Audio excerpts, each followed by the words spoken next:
விநாயகனே வேட்கை தணிவிப்பான் விநாயகனே விண்ணிற்கும் மண்ணிற்கும் நாதனுமாம் தன்மையினால் கண்ணீர் பணிமின் கணிந்து.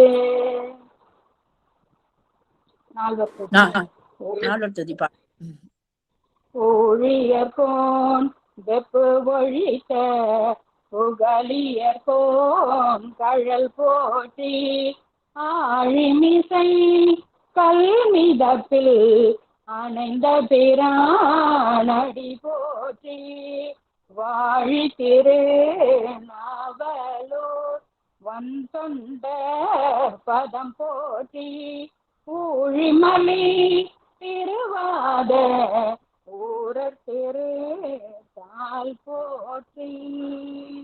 சிவா திருச்சிற்றம்பலம். திருவடி வணக்கம் ஐயா. அனைத்து ஐயாருக்கும் திருவடி வணக்கம். ஆரம்பிக்கலாம்.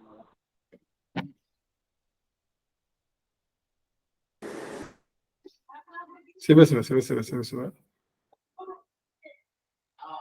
மனத்துள் மாயனை மாசரு சோதியை புனிற்று பிள்ளையை வெள்ளை மதி சூடியை எனக்கு தாயை எம்மான்கிடை மருதினை நினைத்திட்டு ஊறி நிறைந்ததன் உள்ளமே.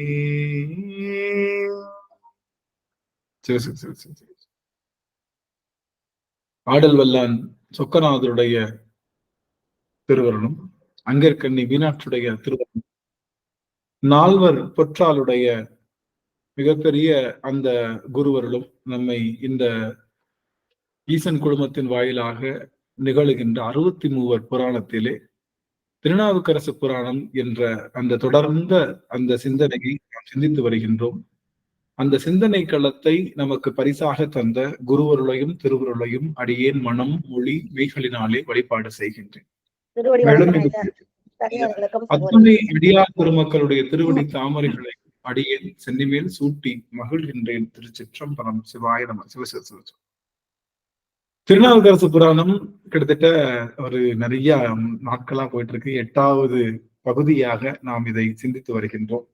அந்த வகையிலே திருநாவுக்கரசு என்ற வார்த்தை திருவைந்தெழுத்து என்ற வார்த்தைக்கு சமமாக கூறப்படுகின்றது. அப்பேற்பட்ட அந்த குருவருளையும் திருவருளையும் திருநாவுக்கரசு நாயனாரை பற்றி பல செய்திகள் தொடர்ந்து பார்த்துட்டு இருக்கோம். 101 சேக்கிழார் புராணத்திலிருந்து நம்மளுடைய பெரிய புராணத்திலிருந்து 101 பாடல்களை பாடி பார்த்திருக்கோம். 102வது பாடல்ல இருந்து நம்ம இன்னைக்கு பார்க்க இருக்கிறோம். இருந்தாலும் ஒரு சின்னதா ஒரு ரீகேப். இதுவரை நாம் திருநாவுக்கரசு அப்படிங்கிற அந்த புராணத்தை பார்த்திருந்தோம். அது திருமுனைப்பாடி என்ற வளநாட்டை சிறப்பை சொல்லி திருமுனைப்பாடியிலே இருக்கக்கூடிய அந்த அந்த நீர் வளங்களில் எல்லாம் நமக்கு மிகச்சிறப்பாக எடுத்து சொல்லி அங்கே திருவாமூர் என்று சொல்லுகின்ற அந்த திருவாமூரிலே நம்முடைய திருநாவுக்கரசு நாயனார் மாதினியார் மற்றும் புகழனார் என்ற 2 பெரும் தவத்தினருக்கு மகவாக பிறந்தார். அவருக்கு முன்னதாக திலகவதியார் என்றவரும் பிறந்திருந்தார். இந்த மாதினியாரும் புகழனாரும் பெரும் சைவ தொண்டுகள் எல்லாம் செய்து எல்லா விதமான அறங்களையும் செய்து கொண்டிருந்தார்கள். நம்முடைய திருநாவுக்கரசருக்கு மருள் நீக்கியார் என்ற திருநாமம் சூட்டி அவரை வளர்த்து வந்தார்கள். திலகவதியார் எல்லாரும் வளர்த்து வந்தார்கள். திருநாவுக்கரசு நாயனர் சின்ன வயசுல இருந்தே ரொம்ப ரிசர்வ்டு டைப். ரொம்ப பேச மாட்டாரு, ரொம்ப யார்கிட்டையும் மிங்கல் ஆக மாட்டாரு. என்னன்னா என்ன அந்த மாதிரியான ஒரு ரிசர்வ்டா இருக்கக்கூடிய ஒரு குழந்தையா இருந்திருக்காங்க. வளர்ந்து வந்தார். நாளும் பொழுதும் வளர்ந்தது. நம்முடைய சுவாமியானவர் பள்ளிக்கு செல்லுகின்ற பருவம் வந்தது. தமக்கையார் ஆகிய திலகவதியாரும் பலவித பெருமானுடைய அந்த நற்செய்திகள் எல்லாம் பெற்றிருந்தார்கள். அந்த காலத்துல சின்ன வயசுலயே திருமணம் செய்து முடிப்பது என்பது ஒரு பெரிய விஷயம் இல்லை. அதனால திலகவதியாருக்கு மனம் பேசினார்கள். மனம் பேசி அந்த மணவாளனானவர் அவர் ஒரு படை தளபதியாக செயல்பட்டார். அந்த படை தளபதியாக செயல்பட்ட நம்மளுடைய ஐயா அவர்கள் ஒரு சில காலத்துல போருக்கு செல்ல வேண்டிய ஒரு காலம் ஏற்பட்டது. அந்த சூழலிலே நம்மளுடைய புகழனாருக்கு உடல் நல குறைவு ஏற்பட்டு புகழனார் உயிர் நீத்தார். புகழனார் உயிர் நீத்த உடனேயே கணவன் இல்லாது மற்ற பொருள்களை எல்லாம் துரிசு தூசு என்று தள்ளிவிட்டு புறம் தள்ளி மாதினியாரும் கணவனாரோடு அந்த காலத்துல உயிர் நீக்கக்கூடிய ஒரு நிலை. அவர்களோடு அவரும் இறந்து விட்டார். ஒரு சில காலத்திலே சென்ற நம்மளுடைய களிப்பகையார் என்ற அவருக்குத்தான் நம்மளுடைய திலகவதியாரை மனம் பேசியிருந்தார்கள். களிப்பகையாரும் அங்கே போரிலே வீர மரணம் எய்தினார் என்ற செய்தி திலகவதியார் காதிலே எட்ட, தாயினுடைய மரபிலே வந்த நானும் களிப்பகையாரை மனமாக பேசி முடித்த காரணத்தினால் அவர் என் கணவரே, அவர் இறந்த இந்த உலகத்தில் அடியேனுக்கும் வாழ வாய்ப்பில்லை என்று அம்மையாரும் உயிர் நீக்க துணிகின்ற போது நம்முடைய நாவுக்கரசர் சென்று தன்னுடைய அக்காவுடைய திருவடியில வீழ்ந்து, நீங்களும் போயிட்டா நான் என்ன பண்றது அப்படின்னு கேட்ட ஒரு வார்த்தையில நூல் தாங்கா அவர்கள் உயிர் தாங்கி நின்றார்கள். உலக உயிர்கள் எல்லாம் உய்யும் பொருட்டு. ஏன்னா அவங்க மூலமாகத்தான் நாவுக்கரசர் வரப்போறாருன்றனால திலகவதியார் நமக்காக அவர் உயிர் தாங்கி இருந்தார் என்று சொல்லலாம். நாட்கள் கடந்தது.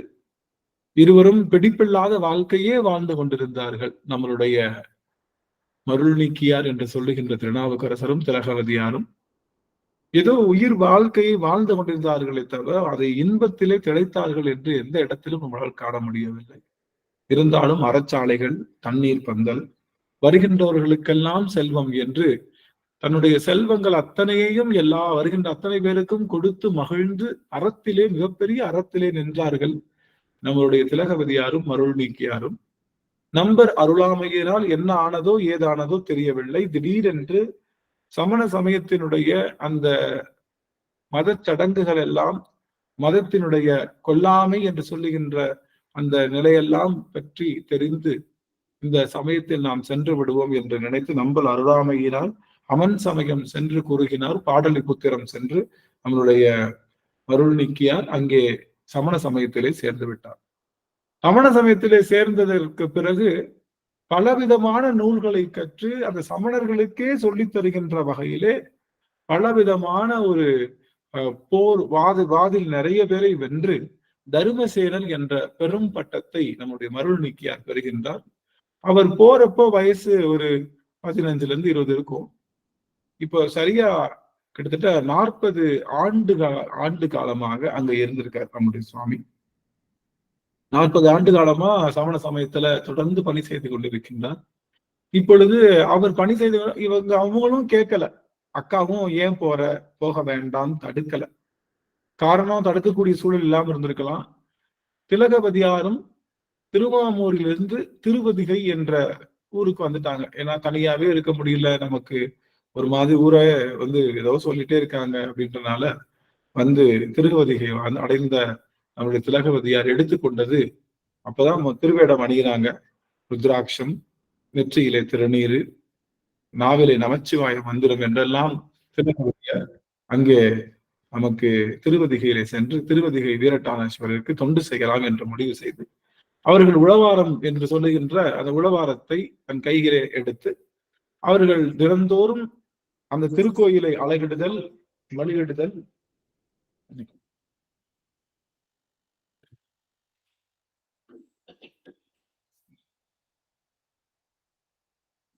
திலகவதியார் அவர்கள் திருக்கோயிலை என்று அவர்களுக்கு அந்த செய்து கொண்டு வருகின்றால், செய்து கொண்டு பல வருடங்களாக செய்து வருகின்ற காலத்திலே ஒரு காலம் பெருமானிடம் விண்ணப்பம் வைக்கின்றார். சுவாமி, இந்த மாதிரி என்னுடைய தம்பி நம்முடைய சமயத்தில் இல்லாமல் சமண சமயத்திலே சென்று விட்டார்கள், அவர்கள் மீண்டும் நம்முடைய சமயத்திற்கு வர வேண்டும் என்று பல்காலும் பெருமானுக்கு கண்ணீர் மல்கி திருவதிகை வீரட்டானேஸ்வரருக்கு விண்ணப்பம் வைக்கின்றார்கள். திருவதிகை வீரட்டானேஸ்வரரும் கனவிலே தோன்றி முன்னம் முனியாகி அவர்கள் என்னை தவம் செய்த காரணத்தினாலே அவர் திரும்ப இங்க வருவார், சூளை நோய் கொடுத்து அவரை மடுத்தாழ்வோம் என்று சொல்கின்றார். மடுத்தாழ்தல் என்றால் போனவங்களை திரும்ப கூட்டுறது. தடுத்தாழ்வுன்னா இங்கிருந்து போகாமலே தடுத்து ஆட்கொள்றது. மடுத்தாழ்தல்னா அங்க போனவங்களை திரும்ப இங்கு கூட்டுகிறார். அது மடுத்தாள்வோம் என்று சொல்லுகின்றார். நம்முடைய சுந்தரரை தடுத்தாள்கின்றார், நம்மளுடைய நாவுக்கரசரை மடுத்தாள்கின்றார். அப்படியே அவருக்கு சூளை நோயும் பற்றுகின்றது. பலவிதமான செயல்கள் செய்தும் சூளை நோயை சமணர்களாலே கொடுக்க முடியலை. மேலும் மேலும் சமணர்களுடைய மந்திரமும் அவருடைய தந்திரமும் சூளை நோயினுடைய அந்த வெம்மையை அதிகப்படுத்துகின்றதை தவிர குறைக்க முடியவில்லை. எல்லாருக்கும் சமணர்கள் எல்லாம் கைவிரித்து விட்டார்கள். அவ்வளவுதான், இது வினை. இந்த வினையை இவர் அனுபவித்தே ஆக வேண்டும். அதுதான் கணக்கு. இனிமே ஒன்றும் பண்ண முடியாது. அவர்கள் அத்தனை பேரும் கையை விரித்து விட்டார்கள். கையை விரித்த உடனே நம்முடைய நாவுக்கரசர் என்று சொல்லுகின்ற தர்மசேனருக்கு, மருள் நீக்கியாருக்கு ஒரு மனதில் என்ற பொழுது நம்ம கண்டிப்பா இறந்து விடுவோம். இந்த சூளை நோய் நம்மை வதைத்துக் கொள்ளுகின்றது, நாம் இறந்து விடுவோம். அத்தனை மந்திரங்களுக்கும் மருந்துக்கும் மாயத்திற்கும் எந்த விதமான கட்டுக்குள்ளும் வராத இந்த சூளை நோய் இப்பொழுது இறந்து விடுவோம் என்று நினைக்கும் போது தன்னுடைய அக்காவினுடைய ஞாபகம் வருகின்றது. அக்காவினாலே, அக்கா தான் உயிர் வாழ்வதற்கு நமக்கு இந்த உலகத்திலே நம்மை அன்னைக்கு அப்புறம் அவங்கதான் பார்த்திருந்தாங்க. அதனால உயிர் நீப்பதற்கு முன்னதாக ஒரு முறையேனும் தமக்கை பார்த்து விடலாம், தமக்கை இங்க வர சொல்லுங்க அப்படின்னு அவர் தன்னுடைய தூது அனுப்புகின்றார். தமக்கைக்கு செய்தி வருகின்றது, தம்பிக்கு சூளை நோய் வந்து விட்டது என்று. சூளை நோய் வந்து விட்டது என்றதும் திலகவதியாருக்கு மன மகிழ்ச்சி. ஆக பெருமான் சொன்னது போலவே சூளை நோய் வந்து விட்டது, கண்டிப்பாக அவர் இங்கே வந்து விடுவார் என்று சொல்லி, நான் அமன் சமயம் இருக்கின்ற பள்ளிக்கு வருவதில்லை. அமனர்கள் உடலிலே, அவர்கள் அனைவரும் உடலிலே உடை இல்லாதவர்கள், அவர்கள்லாம் உடை இல்லாம இருக்கிறவங்க. அதனால அவங்க இடத்துல ஒரு பெண்ணாகிய நான் வர முடியாது, அதனால நாங்க வர முடியாதுன்னு சொல்ல, ஒரு வழியாக நம்மளுடைய நாவுக்கரச பெருமான் மனதை தேற்றிக் கொண்டு அக்காவை நாமே சென்று சந்தித்து விடலாம் என்று சொல்லி அவர் அன்றுதான் வெண்புடவை சாற்றி, அதுக்கு முன்னாடி அவருக்கு அவர் உடை ஏதும் அணியவில்லை, முழுவதுமாக வெண்புடவை சாற்றி அந்த தூதுவனை கையிலே தாங்கி கொண்டு அங்கே ஒரு வண்டியிலே வந்து சேர்கின்றார் திருவதிகை. திருவதிகை அவர் வந்து சேருகின்ற இடம் பொழுது புலர்கின்றது என்பதை நம்முடைய சேக்கிழார் பெருமான் அவர் உள்ளிருளும் வெளியிருளும் ஒன்றே நீங்கியது என்று சொல்லுவார். அவர் வந்து இங்க மடத்தில் இருக்கக்கூடிய திலகவதியாரை பார்க்கின்றார். கிட்டத்தட்ட 40 ஆண்டுகள் பார்க்காமல் இப்பொழுது பார்க்கின்றார்கள் இருவருமே. அக்காவை பார்த்ததும் திருவடியிலே அப்படியே வீழ்கின்றார். வீழ்ந்தத குழியிலே வீழ்ந்தீர்கள் எழுந்துறீர் என்று நம்மளுடைய திலகவதியார் அங்கே ஒரு மந்திர சொல்லாக சொல்லுகின்றார்கள். எழுந்திருச்சு, இந்த வயிற்று வலி என்னை கொல்லுகின்றது அக்கா, நான் என்ன செய்யறதுன்னு தெரியல அப்படின்னு சொன்ன உடனே, வாங்க கூட வாங்க அப்படின்னு சொல்றாங்க. வந்து அவர்கள் உள்ள போறதுக்கு நாவுக்கரச பெருமானுக்கு ஒரு தயக்கம், எப்படி போறது, ஏன்னா வேற சமயத்துக்கு போயிட்டோம். இந்த சமயத்துக்குள்ள நம்ம திரும்ப போறோம்னா தீக்கை வாங்கித்தான் போகணும். எல்லாரும் கோவிலுக்குள்ள போகணும்னா தீக்கை பெற்றுதான் போகணும். தீக்கைனா குரு உபதேசமும் இது பெற்றுதான் போகணும். அப்போ என்ன பண்றதுன்னு தெரியாம தயங்கி நிற்கும் போது அங்கே திருவதிகை வீரட்டானேஸ்வருடைய திருநீரை எடுத்து நம்மளுடைய நாவுக்கரச பெருமானுக்கு கைகளிலே கொடுக்கின்றார். பெருவாழ்வு பெற்றேன் என்று சொல்லி நாவுக்கரச பெருமான் அதை அப்படியே கைகளிலே வாங்கி உடலெங்கும் பூசி பண்றார். அப்பவே கொஞ்சம் வழியெல்லாம் தீர்ந்தது போல இருக்கின்றது. தமக்கையார் முன் செல்ல இவர் பின் செல்கின்றார். தமக்கையாருடைய கைகளிலே குடமும் அந்த திருவழகும் இதெல்லாம் கையில இருக்கு. அப்படியே கண்ணீர் மல்க உள்ள போறாரு. திருவிரட்டானேஸ்வரர் முன்னாடி நிறுத்துறாங்க. அக்கா நீயாச்சு அவராச்சு, 2 பேரும் பாத்துக்கோங்க அப்படின்னு சொல்லிட்டு கூடயே நிக்கல. தன்னுடைய உளவாரத்தை, தன்னுடைய அந்த கோவிலை சுத்தம் செய்யறத அவங்க செய்ய ஆரம்பிக்கிறாங்க. இந்த ஒரு இடத்துல நமக்கு ஒரு முக்கியமான செய்தி, தம்பி 40 வருஷம் கழிச்சு வந்ததுக்கு அப்புறம், வயிற்று வழியாலே வந்ததுக்கு அப்புறம் தம்பி கூட ஒரு நிமிஷமும் ஸ்பெண்ட் பண்ணாம தன்னுடைய வேலையை எந்த ஒரு காலத்திலையும் விட்டு கொடுக்க மாட்டேன்னு சொல்லி தன்னுடைய உளவாரத்தை செய்கின்ற திலகவதியாருடைய பாங்கை நாம் இங்கே சற்றே உற்று நோக்கணும். எப்படியெல்லாம் இருக்காங்க. நம்ம உளவாரம் போவோம், திடீர்னு ஒரு கால் வந்துருச்சு, முக்கியமான ஒரு ஃபங்க்ஷன், அதுவும் யாருக்கு ஃபங்க்ஷன், 3வது 4வது 5வது ஒண்ணு விட்ட சித்தப்பா பொண்ணோட பையனுக்கு கல்யாணம் அப்படின்றப்போ இந்த கல்யாணத்துக்கு போறதுக்காக உளவாரத்தை அடுத்த வாரம் பார்த்துக்கோமே அப்படின்னு சொல்லிட்டு போவோம். ஆனா தன்னுடைய சொந்த தம்பி, பல வருடம் காண முடியாத தம்பி வந்த காலத்திலையும், இப்ப நீ உன் வேலைய பாரு, நான் எனக்கு வேலை இருக்கு அப்படின்னு சொல்லி உளவாரத்தை ஒரு நாளும் கைவிடாத அவர்கள் செய்தார்கள்.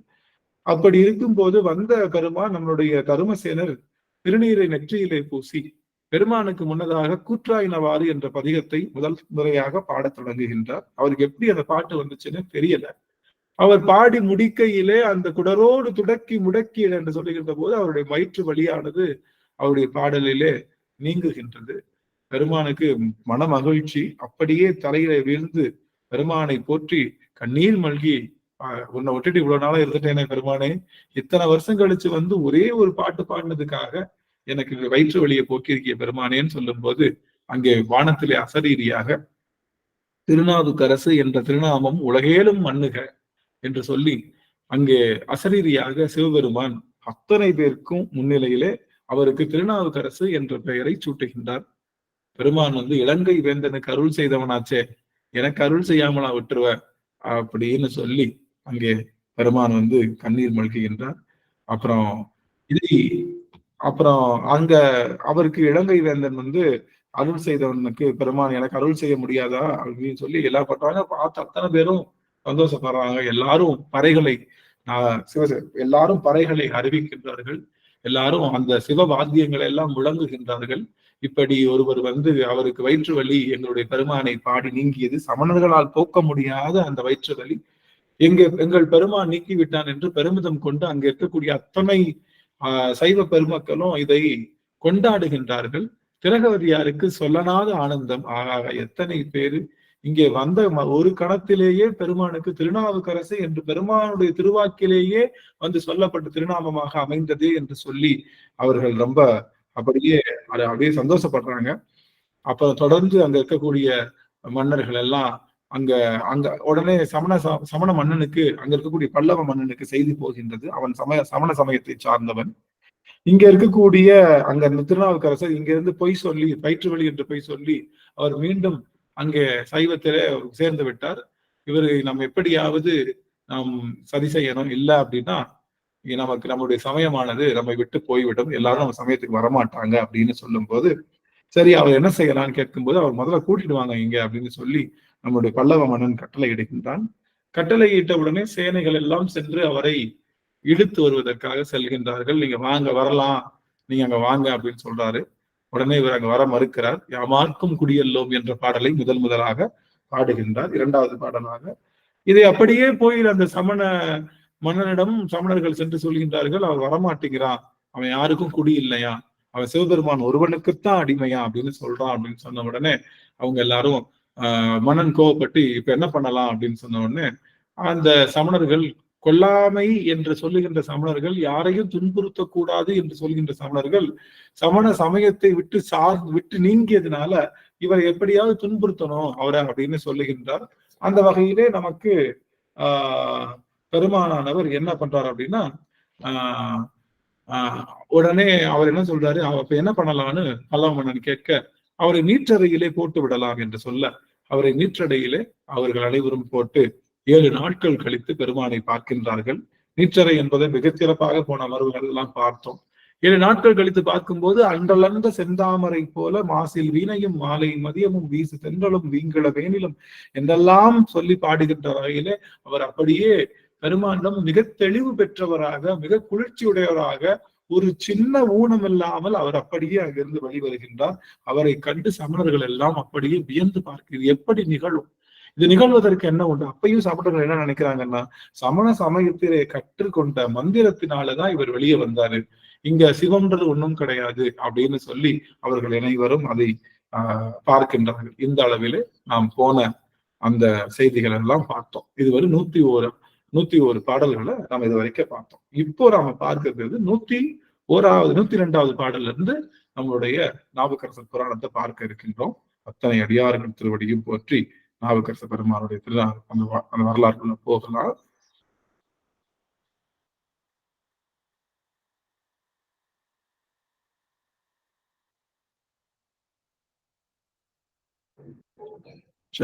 நினைக்கிறேன்.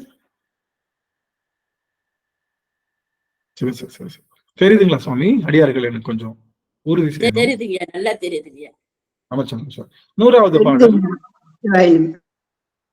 ஒரு நாள் கழிந்த பின் உணவில் அமணரை அழைத்து பாமிரணி நீற்றறையை என உரைத்தான் பல்லவனும், காரிருண்ட குலாம் போலும் உருவுடைய காரமணர் தேரினில் இல்லாதார் நீற்றறையை திறந்தார்கள். அந்த சுண்ணாம்பு காலவாசல அவர்கள் திறந்தார்கள்.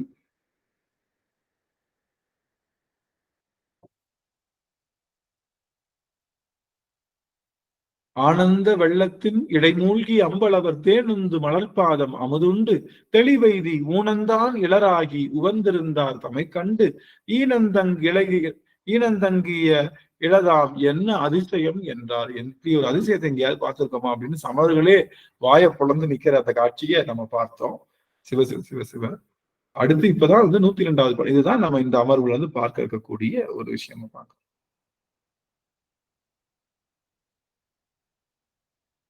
அதிசயம் அன்றிது முன்னை அமன் சமய சாதகத்தால் இது செய்து பிழைத்திருந்தான். என்ன சொல்றாங்க பாருங்க. அதிசயம் அல்ல, இது ஒரு பெரிய அதிசயம்லாம் இல்ல.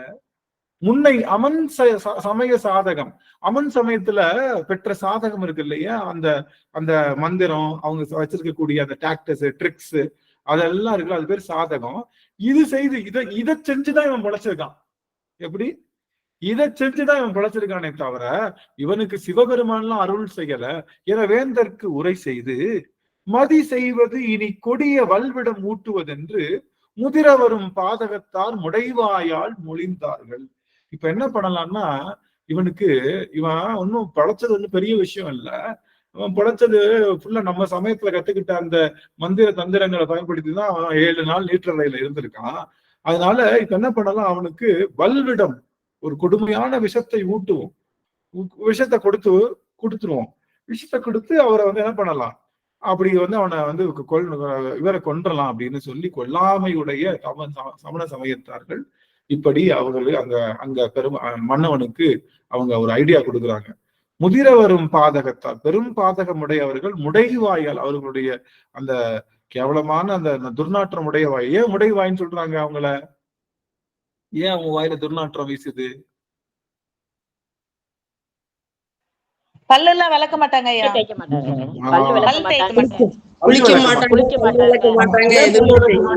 ஏன் பல்லு விளக்க மாட்டாங்கன்னா, பல்லுல இருக்கக்கூடிய பல்லு விளக்குனா பல்லுல இருக்கக்கூடிய அந்த நுண்கிருமிகள் எல்லாம் செத்துருமா. அப்படியெல்லாம் இருக்கக்கூடியவர்கள் நாவுக்கரசரை போய் வல்விடம் ஊற்றுங்க அப்படின்னா, நீங்க கொண்ட கொள்கைக்கும் உங்களுடைய பல்லு விளக்காததுக்கும் குளிக்காததுக்கும் ஏதாவது சம்பந்தம் இருக்கா? ஏதாவது சம்பந்தம் இருக்கா? அவர்கள் கொண்ட கொள்கைக்கும் அவர்கள் செய்கின்ற செய்கைக்கும் அவர்கள் எந்த சம்பந்தம் இல்லாதவர்கள் என்பதை இருந்து நாம் தெரிந்து கொள்ளலாம். அவர்கள் அப்படி முடைவாயால் அப்படி ஊட்டலாம்னு சொல்றார். அது கேட்டலும் கொடிய அவன் சார்பார் கெடுமன்னன். அவன் மன்னனை அவ்வளவு திட்டாரு நம்ம சேர்க்கிறார்.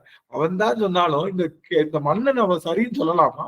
இது இவனும் சமயத்தை படிச்சவனாச்சே, கொல்லாமை தானே நம்ம செய்யறோம், இது செய்யக்கூடாது அப்படின்னு சொல்லி போனது போட்டோம், நம்ம பார்த்துக்கலாம்னு இல்லாம இவன் என்ன சொல்றான், அது கேட்டலும் கொடிய அமன் சார்பார் கெடுமன்னன் ஓங்கு பெருமையினால் நஞ்சூட்டும் என உரைப்ப தேங்கதார் திருநாவுக்கரசை அத்தீய விட பாங்குடைய பாலடிசில் அமுது செய்ய பண்ணினார்.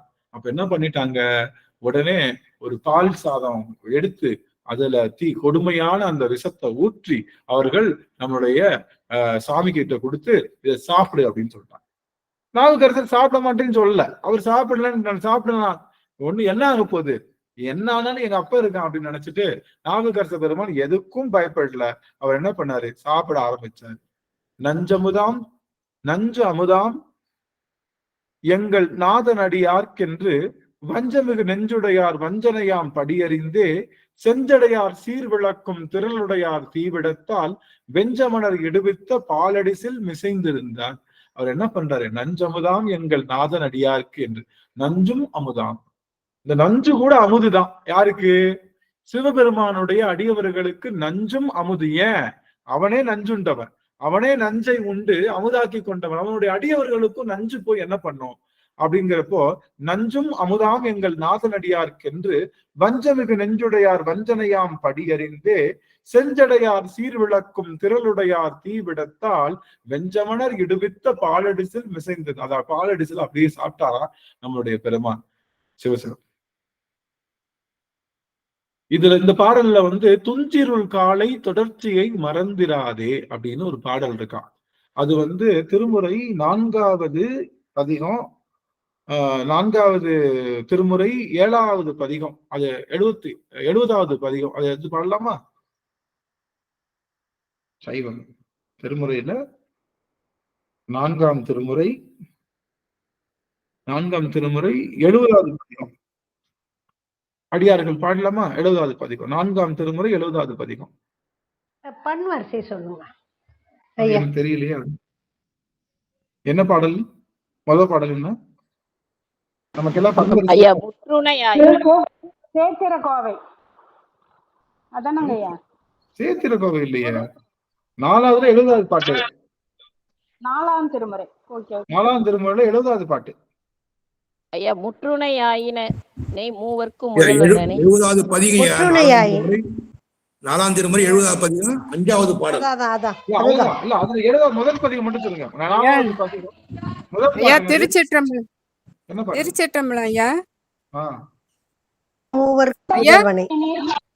தங்கள் பால் ஐயா. ஐயா திருச்சிற்றம்பலம் நாள். சொல்லுங்க சுவாமி.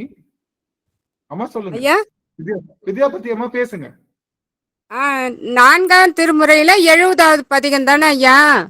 ஆமா. திருநனிப்பள்ளி ஐயா. திருநனிப்பள்ளி. முற்றுணை ஆயினானை மூவர்க்கும் முதல்வன் தன்னை. என்னப்பா என்ன ராகத்துல வருது? திருநேரிசை. திருநேரிசை. சரி.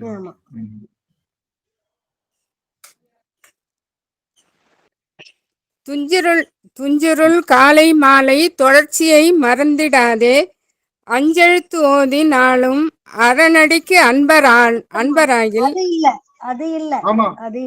வஞ்சனை பாசோராக்கி வழக்கிலா அமனர் தந்த நஞ்சினை அமுதமாக்குவித்தார் நனிப்பள்ளி அடிகளாரே.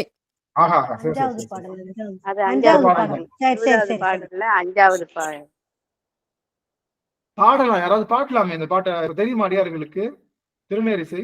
பாடுறங்க ஐயா. படிக்கலாங்க ஐயா. காலை மாலை தொடர்ச்சியை மறந்திராதே, அஞ்செழுத்தோதினாலும்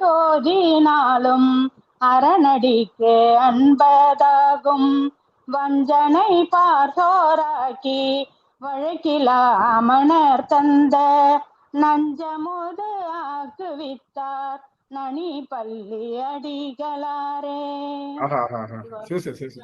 திருநனிப்பள்ளி என்று சொல்லுகின்ற அந்த இதான் நான் சொன்னேன். ஆம் ஆம் ஆம். அந்த பாடலிலே நம்முடைய சுவாமிக்கு நஞ்சு அமுது ஆக்கிய அந்த தன்மையை அவர் அங்கே குறிப்பிடுகின்றார் நம்ம சுவாமி. அப்ப நஞ்சு அமுது ஆக்கிய அந்த பாடலை அங்கே குறிப்பிடுகின்றார். ஒரு நிமிடம் சுவாமி, ஒரு நிமிடம்.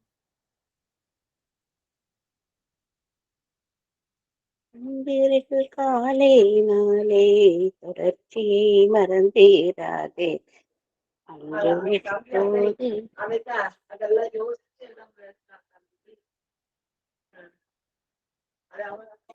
அஞ்செழுத்து ஓதி இந்நாளும் அரணடுக்கு அன்பதாகும்.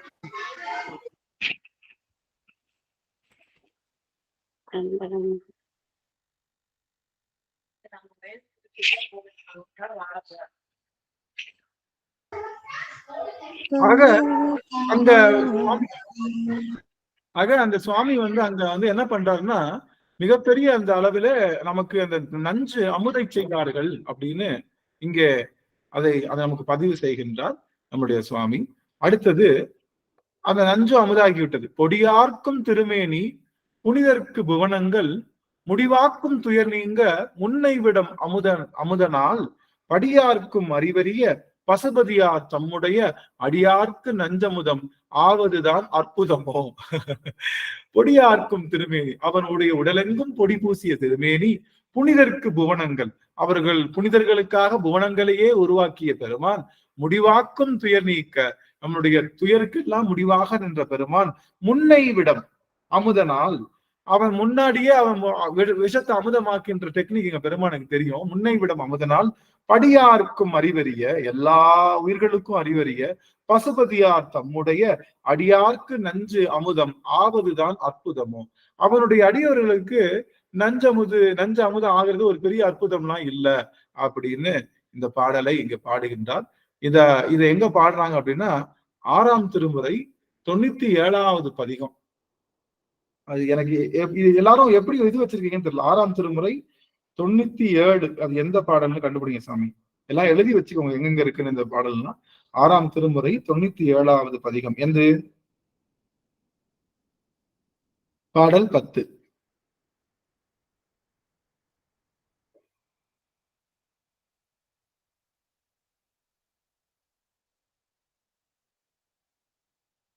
என்ன அடியார்கள் கேட்க 6ஆம் திருமுறையில 77ஓட முடிஞ்சிடுதுங்க ஐயா பதிகம். 6ஆம் திருமுறை பதிகம் 97 இருக்காங்க இல்லையா? இருக்கியா? வினாவிடை திருத்தாண்டகம் அப்படின்னு போடுது. ஐயா அண்டம் கடந்த சுவடும் உண்டோ, அண்டங்கடந்த அனலங்கை சுவடும் உண்டோ, அனலங்கை ஏந்திய ஆடலுண்டோ, ஆடலுண்டோ, பண்டை எழுவர் படியும் உண்டோ, பாரிடங்கள் பல சூழ போந்ததுண்டோ, கண்டமிரையே கருத்ததுண்டோ, கண்ணீர் மேற் கண்ணொன்று கண்டதுண்டோ, தொண்டர்கள் சூழ தொடர்ச்சியுண்டோ, சொல்லீரம்பிரானை கண்டவாறே. அடியார்களுக்கு திருத்தாண்டகம் எப்படி பாடணும்னு சொல்லிக்கிறேன். எல்லா திருத்தாண்டமும் இப்படியே பாடிடலாம். எல்லா திருத்தாண்டமும் ஒரே மாதிரியே பாடணும். எந்த திருத்தாண்டத்துக்கும் இப்படிதான் பாடணும்.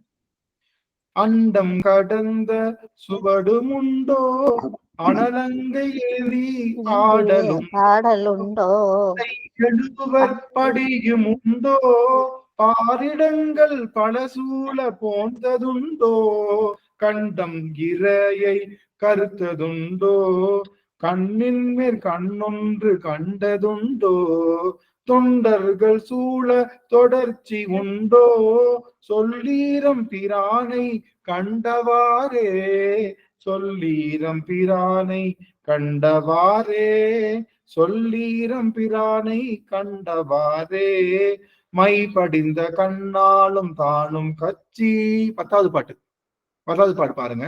மை படிந்த கண்ணாலும் தானும் கச்சி, மயானத்தன் வார்சடையான் எண்ணிலல்லான், ஒப்புடைய நல்லன் ஒருவ நல்லன், ஓரூர நல்லனோ ருவமனல்லி, அப்படியும் அந்நிறமும் அவ்வண்ணமும் அவனருளே கண்ணா காணி நல்லார், இப்படியன் இந்நிறத்தன் இவ்வண்ணத்தன், இவன் இறைவன் என்றெழுதி காட்டனாதே, இவன் இறைவன் என்றெழுதி காட்டனாதே, இவன் இறைவன் என்றெழுதி காட்டனாதே. 97 பாடல் 10 அதுல இது வருதுன்னு சொன்னாங்க. பட் இதுல அந்த சிந்தனை இல்ல. சரி, ஓகே. ஆக இருக்குங்க இந்த பாட்டு இருக்குங்க. எங்க இருக்கு? இந்த விடம் ஊட்டிய அந்த பதிகத்தை அவருக்கு சொல்லுறார். திருநீர் யாருக்கும் அறிவறியபடி இயக்கப்படி தன்மை இப்படியன் எந்நிறத்தன் இவ்வண்ணன் அப்படின்னு சொல்லுகின்ற அந்த பெருமானை இந்த நிறத்தன் இந்த வண்ணன் அப்படின்னு சொல்லுகின்ற அந்த அடி இதுக்குள்ள இருக்கு. என்ன சொல்றாரு நம்முடைய சாமி? மைப்படிந்த கண்ணாலும் தானும் கச்சி மயானத்தன் வாசடையான் எண்ணிலண்ணன் ஒப்புடைய நல்லன் ஒருவ நல்லன் ஓருருவ நல்லன் உருவமல்லி, அப்படியும் அந்நிறமும் அவ்வண்ணமும் அவனருளே கண்ணாக காணி நல்லார், இப்படியான் இந்நிறத்தான் இவ்வண்ணத்தான், இவன் இறைவன் என்றெழுதி காட்டனாதே. அவன் இந்த நிறம் உடையவன், இந்த இந்த இந்த தன்மை உடையவன் சொல்ல முடியாத அளவுக்கு பெருமானுடைய பெருங்கருணை அங்கு நமக்கு இருந்தது அப்படின்னு சொல்ல. அதனால நீங்க எல்லாரும் அந்த 6ஆம் திருமுறை, அதாவது நம்மளுடைய திருத்தாண்டகம் எப்படி பாடணும் அப்படின்னா, இந்த நிமிஷம்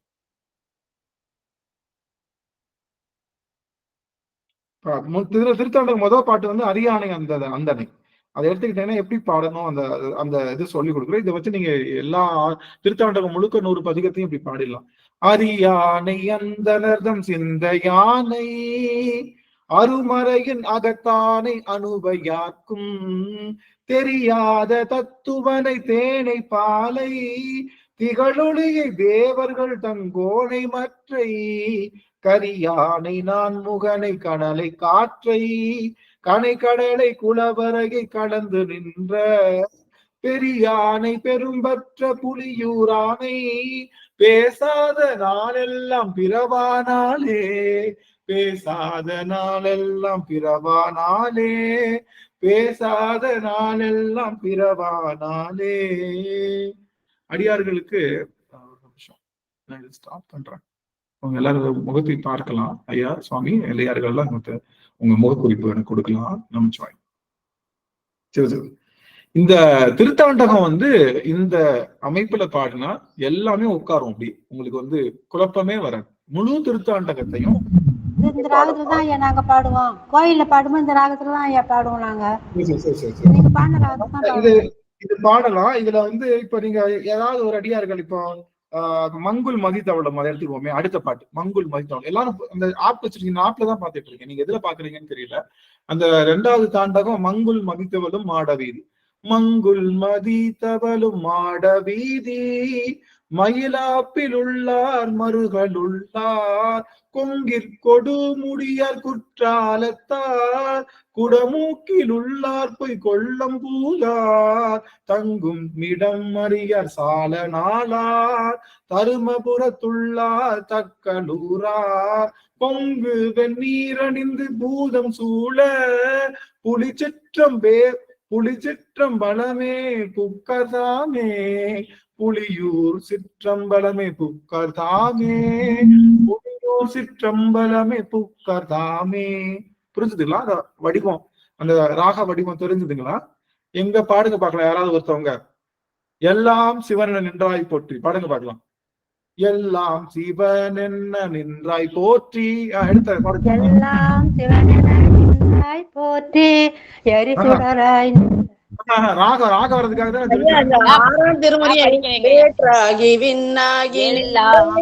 அதுலயும் அதான் வடிவேறும் திருக்கூலம் எல்லாமே அதுல இதே ராகத்துலதான் வருங்க. யாராவது திருத்தாண்டகம் பாடி பயிற்சி பண்ணிக்கோங்க. நாங்க குழுமத்துல போடுறேன். எல்லாம் சிவன் என்ன நின்றாய் போற்றி எரிசுடராய் நின்ற இறைவா போற்றி கொள்ளார் மழுவாட்படையாய் போற்றி கொள்ளுங் கூற்றொன்றை உதைத்தாய் போற்றி கல்லாதற் காட்சிக்கு அரியாய் போற்றி கற்றாடும் இடும்பை களைவாய் போற்றி வில்லால்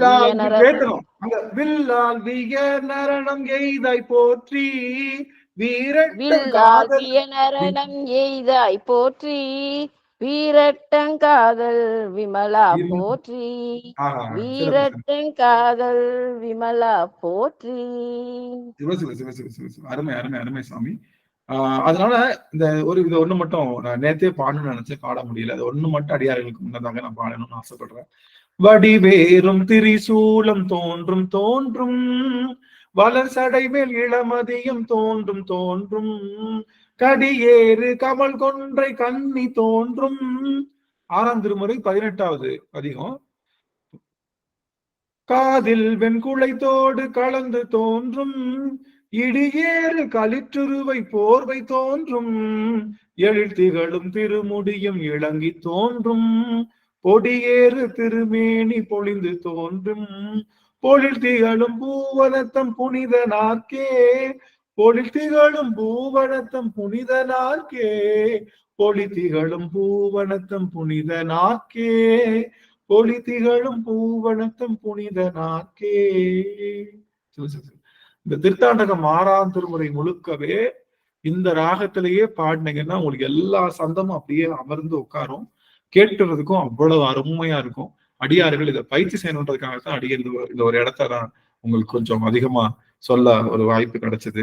ஏன்னா நாவுக்கரசு புராணம் படிக்கிறப்ப நாவுக்கரசு புராணத்தை எப்படி பாடணும்ன்றதையும் நம்ம சொல்லி கொடுக்கணும் இல்லையா?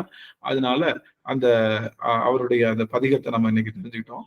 இப்ப அடுத்தபடியா 106வது பாடல் தெரியுதுங்களா? எல்லாத்துக்கும் வந்துருச்சுங்களா?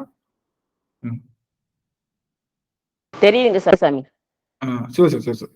106வது. அவ்விடத்தை ஆண்ட அரசு அமுது செய்து முன்னிருப்ப வெவ்விடம் அமுதமாயிற்றன அமணர் வெறுக்கொண்டே இவ்விடத்தில் இவன் பிளக்கில் எமக்கெல்லாம் இறுதி என தெவ்விடத்தை செயல்புரியும் காவலருக்கு செப்புவார்.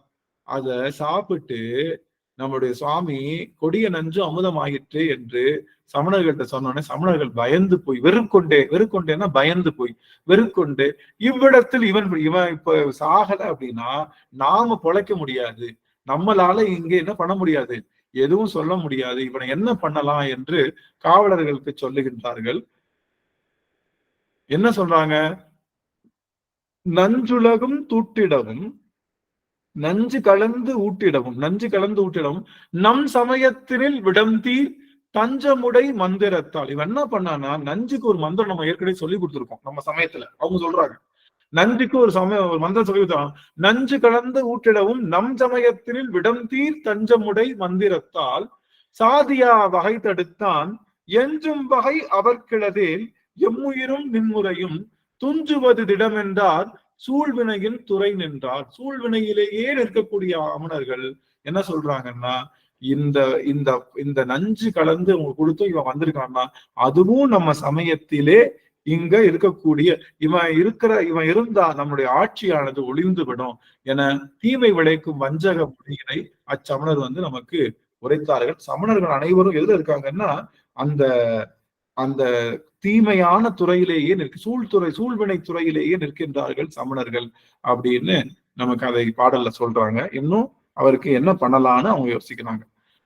மற்றவர்தம் மொழி கேட்டு மதிகட்ட மன்னவனும் செற்றவனை இனிக்கடையும் திறமெவ்வாறென செப்ப உற்றவரும் மந்திர சாதக நாங்கள் ஒளிந்திட நின் கொற்றவைய களிரெதிரே விடுவதென கூறினார். என்ன சொன்னாங்க, மற்றவரும் மொழி கேட்டு மதிகட்ட மன்னவன் என்ன சொல்றாங்க, செற்றவனை இனிக்கடையும். அவனை என்ன பண்ணலாம், யாரு நம்மளுடைய தர்மசேனர் இப்ப என்ன பண்ணலாம், திறமெவ்வாறென இது எப்படி அவர் இன்னும் எல்லாத்துக்கும் பழச்சிட்டு வராரு, இனி இப்பயாவது மன்னனுக்கு ஒரு அறிவு வந்திருக்கணும், ஆகா எல்லாத்தையும் பண்ணிட்டு வராரு, இனி இவர்கிட்ட ஏதோ ஒரு இறை அருள் இருக்குன்ற எண்ணம் அப்பயும் அந்த மன்னனுக்கு தோணல. ஏன்னா சுத்தி இருக்கக்கூடிய சமணர்கள் எல்லாம் இது நம்ம கிட்ட கத்துக்கிட்டதுன்னு அங்க நம்மளுடைய சாமியை சொல்ல என்ன பண்ணலாம்னு கேட்டதுக்கு களிரெதிரே களிரெதிரே விடுவதென அவனுக்கு முன்னாடி நம்ம களிறு பட்டத்து யானைய நம்ம என்ன பண்ணிடலாம், அந்த மதம் பிடித்த யானைய அவனுக்கு முன்னாடி விடலாம், யானையை வச்சு மிதித்து அவனை கொல்ல விடலாம் அப்படின்னு அவர் அங்க சொல்லுகின்றார். அப்படி சொல்லும் போது இங்க அடுத்தபடியாக 109வது பாடல், மாபாவி கடை அமணர் வாகீச திருவடியாம் காபாலி அடியவர்பார் கடக்களிற்றை விடுகென்ன பூபாலர் செயன்மேற்கொள் புலைத்தொழிலோன் அவர் தம்மேர் கோபாதி சயமான கொலைக்களிற்றை விட சொன்னான். என்ன சொல்றாரு, அந்த களிறுனா யானை, இந்த யானைய நீங்க என்ன பண்ணுங்க, தமிழர்கள் எல்லாம் இந்த யானையை கொண்டு போய் அவருக்கு முன்னாடி விடுங்க, மத யானையை ஏவி விடுங்க. மத யானை என்ன பண்ணும், வேகமா போய் அவங்கள மிதிச்சே கொண்டு விடும். அதனால அவர்கள் மத யானை மாபாவி கடையமனர் வாகீச திருவடியாம் காபாலி அடியவர்பார் கடற்களிற்றை விடுக என்ன. ஏன்னா அவன் யாரு, களிற்றுடைய அந்த போர் களிரை உரித்து போர்வையாக போத்தி கொண்டவர் பெருமான். அவனுடைய அடியவருக்கு களிறு என்ன செய்து விடும் அப்படின்னு இவங்க தெரியாம அவர்கள் என்ன செய்தார்கள், பண்ணி விட்டார்கள். அப்படி செய்யும் போது இது அடுத்தபடியாக நான்முகனுடைய தலையோட்டையே கையில ஏந்திய பெருமான் அவன் இதுல இந்த யானையை என்ன பண்ணிட போறான் அப்படின்னு சொல்லும் போது இப்ப என்ன பண்றாங்க, கூடத்தை குத்தியொரு குன்றமென புறப்பட்டு மாடத்தை மறித்திட்டு மண்டபங்கள் எடுத்திட்டு தாடத்திற் பறிக்கார் தலையிடறி களிக்கழிற்றின் வேடத்தால் வருங்கூட்டின் மிக்கதொரு விரல் வேணும். இது என்ன பண்ணுது, அந்த கூடத்தெல்லாம் அது மதம் பிடிச்சிருக்க யானைன்றனால அவங்க இருக்கிற கூடத்தெல்லாம் குத்தி போடுது. குன்றமென புறப்பட்டு ஒரு குன்று மாதிரி புறப்பட்டு வருதான். மாடத்தை மறித்திட்டு ஒரு மாடமே, ஒரு பெரிய மாடமே அதுக்கு முன்னாடி ஒன்னும் பெருசா தெரியாத அளவுக்கு அது பெரிய உயர்ந்த மாடம் அளவுக்கு அங்க இருக்கக்கூடிய யானை மறித்திட்டு மண்டபங்கள் எடுத்துட்டு அங்க இருக்கக்கூடிய மண்டபங்கள் எல்லாம் அப்படியே உடைச்சு தள்ளுதான். ஏன்னா அந்த மத யானை என்ன பண்ணும், என்ன செய்யறதுன்னு தெரியாம எதெல்லாம் பெருசா இருக்கோ அதெல்லாம் தூக்கி உடைச்சுக்கிட்டே வருது. தாடத்தில் பறிக்கார் தலையிடர் களிற்கடற்றின் வேடத்தால் வருங்கூற்றின் மிக்கதொரு விரல் பாக்குறதுக்கு அந்த யமன் போல இருக்கான். யமன் எப்படி வேகமா அப்படியே கோபத்துல வருவானோ அது போல இந்த மதம் கொண்ட யானை வெகு கோபமாக அது அப்படியே அந்த வேகமாக நம்முடைய சுவாமியை நோக்கி வருகின்றது. நம்முடைய சுவாமி பாசத்தொடை நிகழ தொடர் பரிய தரிய முறியா மீசுற்றுரிய பறவை குளம் வெறுவ துணி விழகா ஊசற்கரம் எதிர்ச்சுற்றிட உறப்பறி உழலா வாசக்கடை மலை முற்பட மதவர்ப்பெதிர் வருமால். அந்த கழுத்துல கட்டின கயிறு, சங்கிலி தொடரு இதெல்லாம் அருமாறு கட்டுத்தறியை முறித்தது போல மேலே வட்டமிடும் பறவை கூட்டங்கள் எல்லாம் அஞ்சுமாறு இந்த துதிக்கையை முன்னே சுற்ற பெருமுழக்குடன் ஓடி கலக்கி மனம் கமழும் மதநீரான மலை முன்னே பெருக மலை போன்ற யானை எதிரில் வந்தது. அதனுடைய வாசக்கடம் மலை, வாசக்கடம்னா அந்த யானைக்கு மதம்ன்றது ஒரு நீர் தான். கண்ண மதம், அப்புறம் பீஜ மதம், அப்புறம் சென்னி மதம் 3 மதங்கள் உண்டு யானைக்கு. அந்த 3 மதங்களும் அந்த மூணு வாசல் வழியா நீர் ஒழுக ஆரம்பிச்சிச்சு அப்படின்னா அது மதம் கொண்டு விட்டதுன்னு அர்த்தம். அந்த மத நீரானது ஒரு விதமான வாசனையை ஏற்படுத்தும். அந்த வாசனைகளோடு அது அப்படியே துளிரி கொண்டு அந்த யானை என்ன பண்ணுது, அப்படியே அந்த அப்படியே வேகமா வருது. இதுல நிகழம் அப்படின்னு சொல்றாங்க. நிகழம் அப்படிங்கிற என்னன்னா காலில் கட்டப்பட்ட சங்கிலி, அதுக்கு பேரு நிகழம்னு பேரு. பாசத்தோட நிகழத்தொடர். காலில் கட்டின சங்கிலிக்கு பேரு நிகழம்னு பேரு. அந்த நிகழத்தொடரோடு அந்த யானையானது அப்படியே பிளிரி கொண்டு அவர்கள் வருகின்றது. இடியற்றலும் ஒளியில் திசை இவ முட்கிட அடியில் படிப்புக்குற நெளியப்பட்டார் பவனக்கதி விசையில் கடித்துற்றடு செயலில் கிளர் கடற்படு கடையின் முடிவிற்கணல் என முற்சினம் முடுகி கடுகியது. அந்த யானைக்கு இன்னும் அப்படியே சினம் கொண்ட அந்த யானை ரொம்ப பெரிய ஒரு கோபத்தோடு எழுந்தருளுகின்றது. இது யானை முழுக்கவே யானையை பற்றிய செய்தியாக இருக்கின்றது. அப்போ அடுத்தபடியாக மாடுற்றுணை இவுளிக்குளம் மரிய செறிவயிர கோடிற்றிரு பிளவிற்றொரு குறை கை கொடு முறிய சாடுற்றிடு மதில் தெற்றிகள் சரிய புடை அணிய செற்றாடற்றகள் வெளியுற்றத தவ்வடர் கை குளவரையே அப்படின்னு இந்த பாடல் அமையுது. இது என்ன சொல்ல வராங்கன்னா, இங்கேயும் அந்த யானை எப்படி அது வைரம் பாய்ந்த மரக்கொம்புகளுடையதுன்னு யானையை பற்றிய வர்ணனையே இங்க இருக்கு. அதனாலதான் அது போற நம்ம நாவுக்கரச பெருமானுடைய வர்ணனையோ நமது சிவபெருமானுடைய வர்ணனையோனா நிறுத்தி சொல்லலாம். யானையை பற்றிய வர்ணனையாக இருப்பதனால யானை வேகமாக வந்து கொண்டிருக்கின்றது அப்படின்னு இங்கே சொல்லுகின்றார்கள். பாவக்கொடு வினை முற்றிய படிற்றடு கொடியோர் நாவுக்கரசரின் முட்கொடு நணுக்கிரு வரை போல் ஏவிற்சிறு பெருகை கரியானை உய்த்திட்ட வெருளார் சேவிற்றதில் பவர் பொற்கடல் தெளிவுற்றனர் பெரியோர். இந்த யானையானது சற்று மஞ்சாமல் தொடர்ந்து நம்மளுடைய திருநாவுக்கரசரை நோக்கியே போயிட்டு இருக்கு. ஆனா திருநாவுக்கரசுடைய உள்ளம் எப்படி பெற்றிருக்குன்னா தெளிவுற்றனர் பெரியோர். அவருடைய உள்ளத்துல என்ன இருக்கு? பயமே கிடையாது. யாருக்கு? திருநாவுக்கரசருக்கு எந்த பயமும் இல்லை. அந்த யானை வருவதை கண்டு அவர் அஞ்சாமல் அப்படியே ஆணையற்றில் மேல் விளங்கக்கூடிய சிவபெருமானை நோக்கியே அவர் அப்படியே தவம் செய்வது போலவே இருக்கின்றார்கள். அப்பேற்பட்ட யானைக்கு அவர் பயப்படாம இல்லை. அப்புறம் என்ன சொல்றாரு? அண்ணல் அருந்தவத்தோர் வேந்தர் ஆணைதம் மேல் வர கண்டு விண்ணவர் தம்பெருமானை விடை உகந்தேறும் பிரானை சுண்ணவன் சந்தன சாந்து தொடுத்த திருப்பதிகத்தை மண்ணுலக வைத்து மண்ணுலகைய வெடித்து மகிழ்வுடனே பாடுகின்றார். அவர் என்ன பாட்டு பாடுறாரு? சுண்ணவன் சந்தன சாந்து அப்படின்ற பாடலை பாடுகின்றார் பாடலாடியார்கள். முதல் திருமுறையில 2வது பாடல் ஐயா. முதல் திருமுறையில 2வது பாடல் ஐயா பாடலாம் ஐயா. வித்யாபதி அம்மா பாடுங்க. திருச்சிற்றம்பலம். சுண்ணவெண் சந்தன சாந்தும் சுடதிங்கள் சூளாமணியோ வண்ண உரிவை உடையோ வளரும் பவள நிறமும் அண்ணன் முரண் ஏறும் அகலம் வளாயரவும்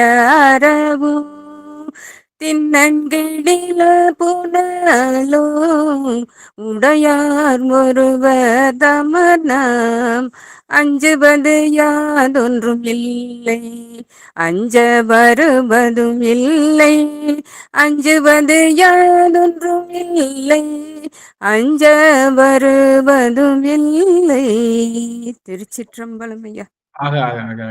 இந்த பாடல பாடல் சுண்ணவன் சந்தன சாந்தும் சுடலிங்கால் சூளாமணியும் வண்ண உரிவை உடையும் அந்த வண்ண உரிவை உடையும் வளரும் பவள நிறமும் அண்ணல் அரண்முற நேரும் அகல வளாவிய அடவும் தின்னன் கெடில புனலும் உடையார் ஒருவர் தமர் நாம் அஞ்சுவது யாதொன்றுமில்லை அஞ்ச வருவதும் இல்லை அப்படின்னு ரொம்ப அருமையான அந்த பதிகத்தை சுவாமி பாடிக்கொண்டிருக்கின்றார். அந்த பதிகத்தை பாடிக்கொண்டிருக்கிற வேளையிலே மகிழுடனே பாடுகின்றார். இப்ப அந்த யானை என்ன பண்ணுதுன்னு இப்ப சொல்ல போறாங்க. வஞ்சகர் விட்ட சினப்போர் மதவெங்களிற்றினை நோக்கி செஞ்சடை நீள்முடி கூத்தர் தேவர்க்கும் தேவர் பிரானார் வெஞ்சுடர் மூவிளை சூழ வீரற்றர் தம்மடியோம் நாம் அஞ்சுவதில்லை என்றென்றே அருந்தமிழ் பாடி அறைந்தார். அறைகிற மாதிரி சுவாமி பாடுறாரு. என்ன பண்றாரு? வஞ்சகர் விட்ட சினப்போர் மதவெங்களிற்றினை நோக்கி அதை பார்த்து செஞ்சடை நீள்முடி கூத்தர், செஞ்சடையாக இருக்கக்கூடிய பெருமான், அவன் கூத்த பெருமான், தேவர்க்கும் தேவர் பிரானா, அவங்க தேவருக்கெல்லாம் தேவராகிய பெருமான், வெஞ்சுடர் மூவிளை சூளம் வீரட்டர், அவர் கையில என்ன இருக்கும்? வெம்மை சுடர்மிக்க மூவிளை சூளம் இருக்கும். நீ மறந்துடாத, எங்க பெருமான் கையில மூவிளை சூளம் இருக்கு. தம்மடியும் நாம், அவனுடைய அடியும் நான் எதுக்கும் பயப்பட மாட்டேன் என்று ரொம்ப மிகச்சிறப்பாக அந்த பதிகத்தை இங்கே பாடுகின்றார். அந்த பதிகம் சுண்ணவன் சந்தன சார்ந்து, அதையும் நம்ம பாடிட்டோம். அப்புறம் அதுலயும் 11வது பதிகம் நாமார்க்கும் குடியெல்லோம், இது எல்லா பாட்டும் இங்க பாடி முடிச்சாச்சு. நம்ம தண்டமிழ் மாலைகள் பாடி தம்பெருமான் சரணாக கொண்ட கருத்தில் இருந்து குலாவிய அன்புரு கொள்கை தொண்டரை முன் வளமாக சூழ்ந்தெதிர் தாழ்ந்து நிலத்தில் எண்டிசையோர்களுங்கான இறைஞ்சி எழுந்தது வேளம். இந்த வேளம் என்ன பண்ணுச்சு? தண்டமிழ் மாலை பாடிய பெருமானை, குலாவிய அன்புரு கொள்கை தொண்டரை முன் வளமாக சூழ்ந்தெதிர் தாழ்ந்து, அவர் அப்படியே வளமா சுத்தி வந்தது. யார? அங்க அவர் கட்டி போட்டிருக்காங்க இல்லையா? கட்டி போட்டிருக்கக்கூடிய நம்மளுடைய நாவுக்கரச பெருமான வளமா சுத்தி வந்து அவங்க அங்க என் திசையோரும் காண, எல்லாரும் பாக்குற 8 திசையில இருக்கக்கூடிய எல்லா மக்களும் பார்க்கிற வகையில அதுவே வணங்கி அந்த நிலத்துல விழுந்து அவரை வணங்கியது அந்த யானை. அவரை வணங்கியது அந்த அவ்வளவு வேகமா வந்த யானை. அங்க அடுத்து 118வது பாடல். ஆண்ட அரசை வணங்கி அஞ்சு அவ்வேளம் பெயர தூண்டியதன் மரப்பாக தொடக்கி அடர்த்து திரிந்து மீண்டும் அதனை அவர் மேல் நிறை செய்து காட்டிட வீசி ஈண்டவர் தங்களையே கொன்றமணர் மேல் ஓடிட்டு எதிர்ந்து என்ன பண்ணுது? இவரை சுத்தி வந்துட்டு திரும்பி யாரு ஏவுனாங்களோ அந்த பாகனையும் அந்த அமணர்களை எல்லாத்தையும் இது வளைச்சு சுத்தி தூக்கி எரிஞ்சு அவர்களை கொன்றது, அவர்களை கொலை செய்தது. எது? இந்த அவர்களை அனுப்பிய அந்த யானை அவர்களையே திரும்ப போய் எல்லாரையும் மிதிச்சு அவர்களை தூக்கி வீசி அவர்களை அழிக்க எது வந்தது. ஓடி அருகர்கள் தம்மை உளறி மிதித்து பிளந்து நாடி பலரையும் கொண்டு நகரங்களங்கி மருக நீடிய வேலை கலக்கும் நெடு மந்திரகிரி போல ஆடியல் யானை மன்னர்காகுலம் ஆக்கிய அன்று. அது என்ன பண்ணுச்சு? சமணர்களை போய் மிதிச்சு பளந்து அவர்களை எல்லாம் அப்படியே கொன்று அந்த நகரத்தையே கலக்கம் அடைகின்ற வகையில அது சென்று அத்தனை பேரையும் ஒரு மந்திரகிரி மலை போல அது எல்லாரையும் சென்று அழித்து அந்த அரசனுக்கும் துன்பத்தை உண்டாகும். ஏன்னா இன்னைக்கு இப்ப என்ன பண்ணிடுச்சு? அங்க இருக்கக்கூடிய அந்த சமணர்களையும் யாரெல்லாம் இதுக்கு ஐடியா கொடுத்தாங்களோ அவர்களையும் கொன்று தீர்த்தது இந்த யானை.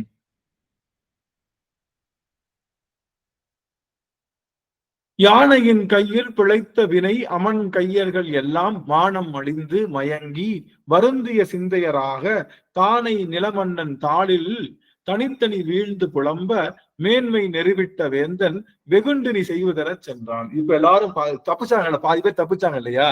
யானை கிட்ட இருந்து சிக்காம தப்பிச்சு ஓடினவங்க அங்க எல்லாம் என்ன பண்ணிட்டாங்க? திரும்ப நம்மளுக்கு அங்க இருக்கக்கூடிய அவங்களுக்கு மானம் எல்லாமே போய், ஏன்னா எல்லாம் இப்ப அனுப்பிச்சது முன்னாடி நீற்றறையில போட்டப்போ சமணர்களுக்கு ஒண்ணும் ஆகல, பால் சோறு சாப்பிட்டப்போ ஒண்ணும் ஆகல. ஆனா யானை ஏறி விட்ட உடனே சமணர்களுக்கே அது சென்று திரும்பியது.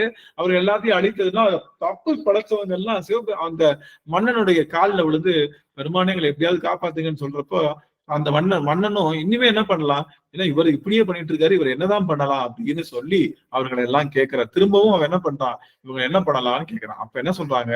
நங்கள் சமயத்தில் நின்றே நாடிய முட்டி நிலையால் எங்கள் எதிரே ரழிய யானையால் இவ்வண்ணம் நின்சீர் பங்கப்படுத்தவன் போக பரிபவம் தீரும் உனக்கு பொங்கலல் போக அதன் பின் புகையகன்றாள் என என்றார்.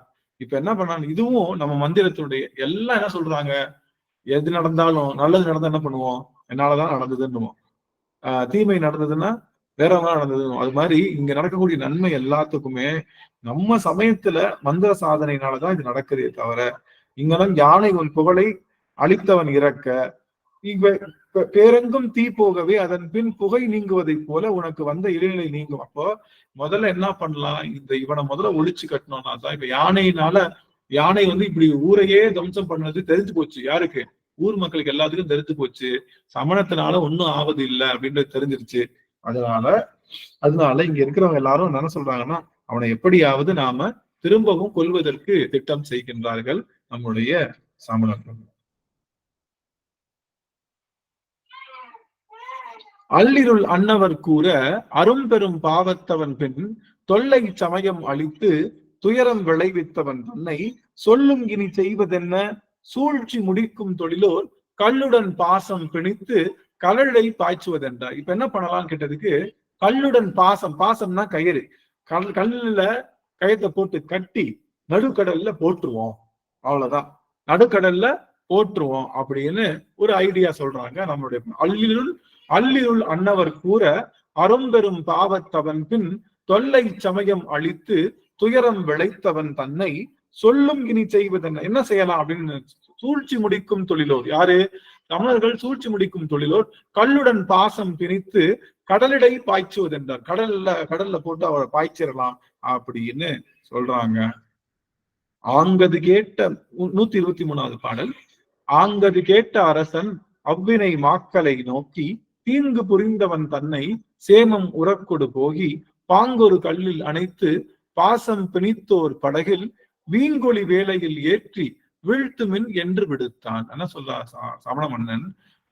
அங்க இருக்க பல்லவ மன்னன் என்ன சொல்றான், பாங்கொரு கல்லில் அணைத்து, ஒரு நல்ல பெரிய கல்லா பார்த்து நல்லா போட்டு ஏற்றி பாசம் பிணிந்தோர் படகில், பாசம் நல்லா பிணிச்சு படகுல கொண்டு போய் வீங்கொழி வேளையில் ஏற்றி நல்ல வீங்கொழி மிகவும் ஒலிக்கின்ற கடலில் வீசி வீழ்த்து விடுங்கள் என்று அங்க இருக்கக்கூடிய சமணர்களுக்கு உத்தரவு வழங்குறான் அந்த பல்லவ மன்னன். 124. அவ்வினை செய்திட போகும் அவருடன் போயகர்ந்த வெவ்வினையாளரும் சென்று மேவிட நாவுக்கரசர் செவ்விய தம் திரு உள்ளம் சிறப்பு அவருடன் சென்றனர். பவ்வத்தின் மன்னவன் சொன்ன படி முடித்தார் அப்பதகர். அப்போ அவர் சொன்ன மாதிரியே என்ன பண்ணிட்டாங்க, அவரை கொண்டு போய் அவ்வினை செய்திட போகும், அங்க அந்த வினைய, எந்த வினை? சாமிய கடல்ல கட்டி போடுற அந்த வினை செய்யலாம் அப்படின்னு சொல்லி அவர்கள் போகும்போது சிறப்பு அவருடன் சென்று பவ்வம்னா கடல், பவ்வத்தின் மன்னவன் சொன்ன படி முடித்தார் அப்பதகர். என்ன பண்ணாங்க? அப்பரிசு வினை முற்றி அவர் அகன்றேகிய பின்னர் ஒப்பரும் ஆழ்கடல் புக்க உரைப்புடை மெய்த்தொண்டர் தாமும் எப்பரிசாயனமாக ஏத்துவன் எந்தையை என்று செப்பிய வண்டமில் தன்னால் சிவன் அஞ்செழுத்து உதிப்பார். அவர் அஞ்செழுத்து சொல்லிக்கிட்டே இருக்காரு. யாரு? நம்மளுடைய நாவுக்கரச பெருமான். நீங்க என்ன வேணாலும் பண்ணுங்க, என்ன வேணாலும் செய்யுங்க, உரைப்புடைய மெய்த்தொண்டார் தாமும் எப்பரிசாயனமாக ஏத்துவன். நீங்க சிவபெருமான் கொடுக்கறதுதான் இந்த பரிசு. இவர் என்ன நினைச்சுக்கிறாரு? நம்முடைய நாவுக்கரச பெருமான் நமக்கு சிவன் கிட்ட வந்தும் இவ்வளோ விஷயம் நடக்கிறதுக்கு காரணம் என்ன அப்படின்னா, முழுவதுமா நமக்கு நடக்கின்ற விஷயம் எல்லாத்துக்குமே நாம் இவ்வளவு நாள் சிவனை விட்டு பிரிஞ்சிருந்தோம்ல, அதனாலதான் நமக்கு இப்படி நடக்குது, இதெல்லாம் அவன் கொடுக்கிற பரிசு, அதனால இதை நான் ஏத்துக்கிறேன் அப்படின்னு சொல்லி அவரை சிவபெருமானுடைய திருவைந்தெழுத்தையே கண்ணீர் மல்க சொல்லி இருக்கின்றார்கள். சொற்றுணை வேதியன் எனும் தூமொழி நற்றமிழ் மாலையால் நமச்சிவாய வென்று முன் காக்கும் அஞ்செழுத்தை அன்போடு பற்றி உணர்வினால் பதிகம் பாடினார். அப்போ இப்பதான் என்ன பண்றாரு? சொற்றுணை வேதியன் அப்படிங்கிற அந்த பதிகத்தை நம்மளுடைய சுவாமி பாடுகின்றார். அடியவர்கள் பாடலாம்.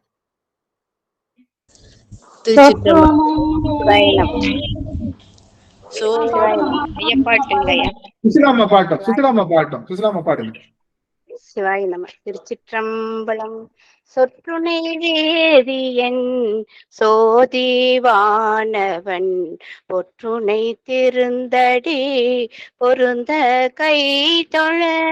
சொற்றுணை வேதியன் சோதிவானவன் பொற்றுணை திருந்தடி பொருந்த கை தொழ. கற்றுணை பூட்டியோர் கடலில் பாய்ச்சினும் நற்றுணையாவது நமச்சிவாயவே. கற்றுணை பூட்டியோர் கடல் பேச்சினும் நற்றுணையாவது நமச்சிவாயவே. திருச்சிற்றம்பலம். சிவசிவ அப்படி சுவாமி வந்து அந்த திருமுறை பாடுகின்றார். சொற்றுணை வேதியன் அப்படின்ற அந்த பாடலை பாடி அவர் வந்து அந்த இடத்துக்கு வர்றாரு. பெருகிய அன்பினர் பிடித்த பெற்றியால் அருமலரோன் முதல் அமரர் வாழ்த்துதற் கரிய அஞ்செழுத்தையும் அரசு போற்றிட கடுநெடுங்கடலில் கல் மிதந்தது. அவரு கடுநெடுங்கடலினுள் கல் மிதந்தது. கல் என்னாச்சு? இவர் அப்படியே நமச்சிவாய மந்திரத்தை சொல்லி அவர் அப்படியே அந்த கடலிலே அந்த பாடலை பாடும்போது நற்றுணையாவது நமச்சிவாயவேன்னு சொல்ல அந்த கல்லானது என்னது? மிதந்தது. கல் மிதக்கலாயிற்று. கல் மிதந்து என்ன ஆயிடுச்சு? அப்பெருங்கல்லும் அங்கரசு மேற்கொள்ள தெப்பமாய் மிதத்தலில் தெரித்த பாசமும் தப்பியதன் மிசை இருந்த காவல் சீர் மெய்ப்பொருள் தொண்டனர் விளங்கி தோன்றினார். இந்த இடத்துல தான் முக்கியமாக கவனிக்கிறேன். அப்பெருங்கல்லும் அந்த பெரிய கல்லும் அங்கரசு மேற்கொள்ள, அங்க அரசு அவருக்கு மேல உட்காந்துக்கிட்டார். யாரு? அந்த அங்க அரசுனா நம்மளுக்கு திருநாவுக்கரசு அந்த கல்லுக்கு மேல மேற்கொள்ள தெப்பமாய் மிதத்தல். தெப்பம்னா என்ன அர்த்தம்? தெப்பம்னா படகுன்னு அர்த்தம். தெப்பம்னா படகுன்னு அர்த்தம். தெப்பமாய் மிதத்தலும் தெப்பமா படகு மாதிரி ஆயிடுச்சு. இப்ப நல்லா கவனிங்க. கல்லுல கட்டி உங்களுக்கு கடல்ல போட்டாங்க. எல்லாரும் ஆன் பண்ணிக்கலாம். முக்கியமான செய்தி. கல்லுல பட்டு கடல்ல போட்டாங்க. கல்லு மிதந்துருச்சு. நம்ம ஏறி மேல உட்காந்தாச்சு. இப்ப கல்ல என்ன பண்ணணும்? தெப்பமாய் மிதக்குது. ஆனா என்ன பண்ணணும்? போகணும். எங்க போகணும்? அந்த கல்லு படகுல துடுப்பு ஆமா துடுப்பு போடுற மாதிரி போனோம். நீ கடல்ல போட்டாங்க, மிதந்துருச்சு. மிதந்து மேல வந்தது அவர் மேல உட்காந்துக்கிட்டாரு. அந்த தெப்பமா போகாம அது அப்படியே நின்றுச்சுன்னா ஏதாவது பயனா? இல்ல. அவர் சாமி சொல்ல சொல்ல அது என்ன பண்ணுச்சு? சாமி சொல்ல சொல்ல அது என்ன பண்ணுச்சு? தெப்பமாக மிதந்தது. தெப்பமாக மிதந்து போனது. அதுக்கடுத்த வார்த்தை என்ன சொல்லிருக்காங்க? தெப்பமாய் மிதத்தலில் அடுத்த வார்த்தை என்ன சொல்லிருக்காங்க? அடுத்த வார்த்தை என்ன சொல்லிருக்காங்க பாருங்க. தெப்பமாய் மிதத்தலும் என்ன வார்த்தை?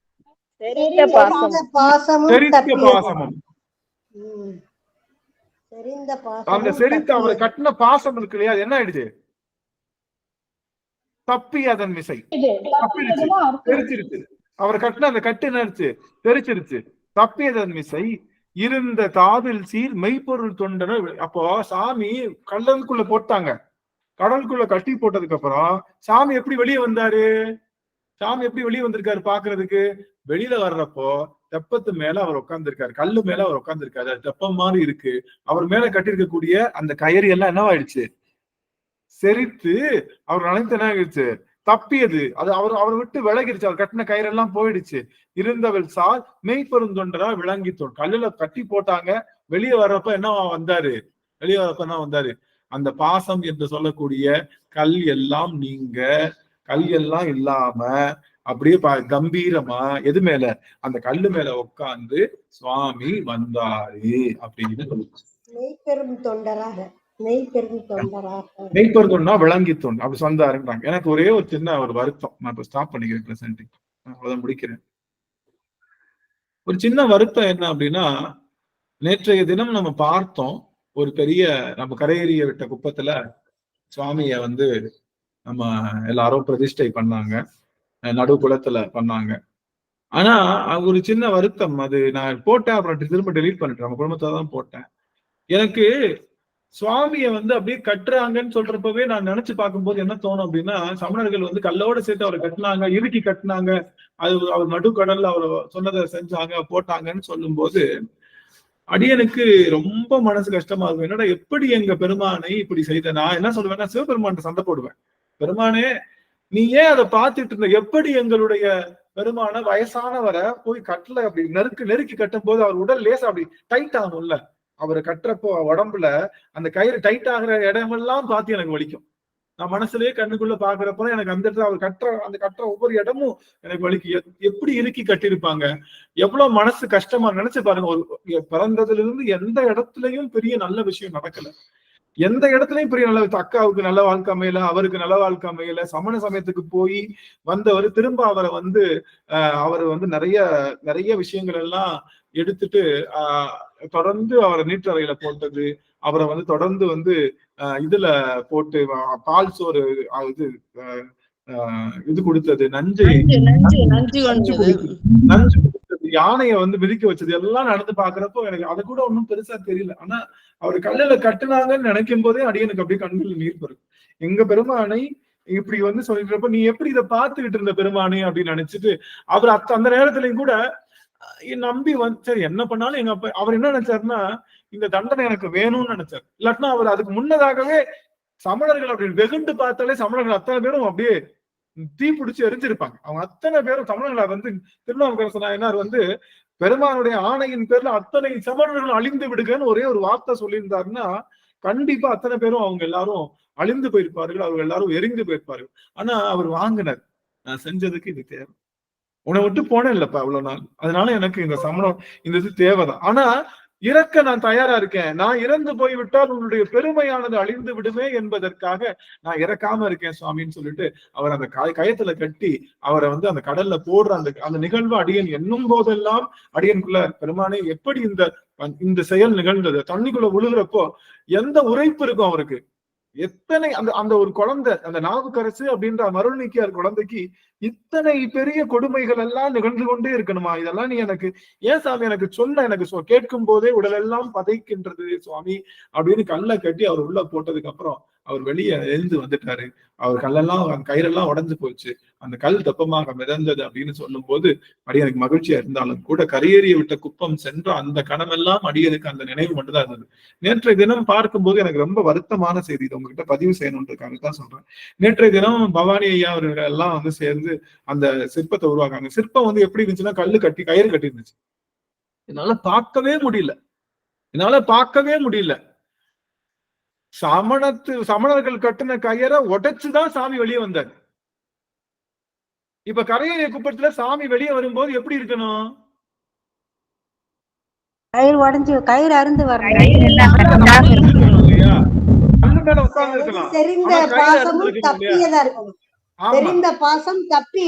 தப்பியதாக இருக்கணும். எங்க பாக்குறோம் நம்ம சேக்கிழார் புராணத்திலேயே பாக்குறோம், அவ்வளோ பெரிய சிலைய செஞ்சு சமணர்கள் கட்டுனாங்கன்னு சொல்லும் போதே வலிக்குதே, அந்த சிலையை கயிறு வச்சு எப்படி நீங்க செதுக்குனீங்கன்னு தெரியலன்னு நான் நினைச்சேன்.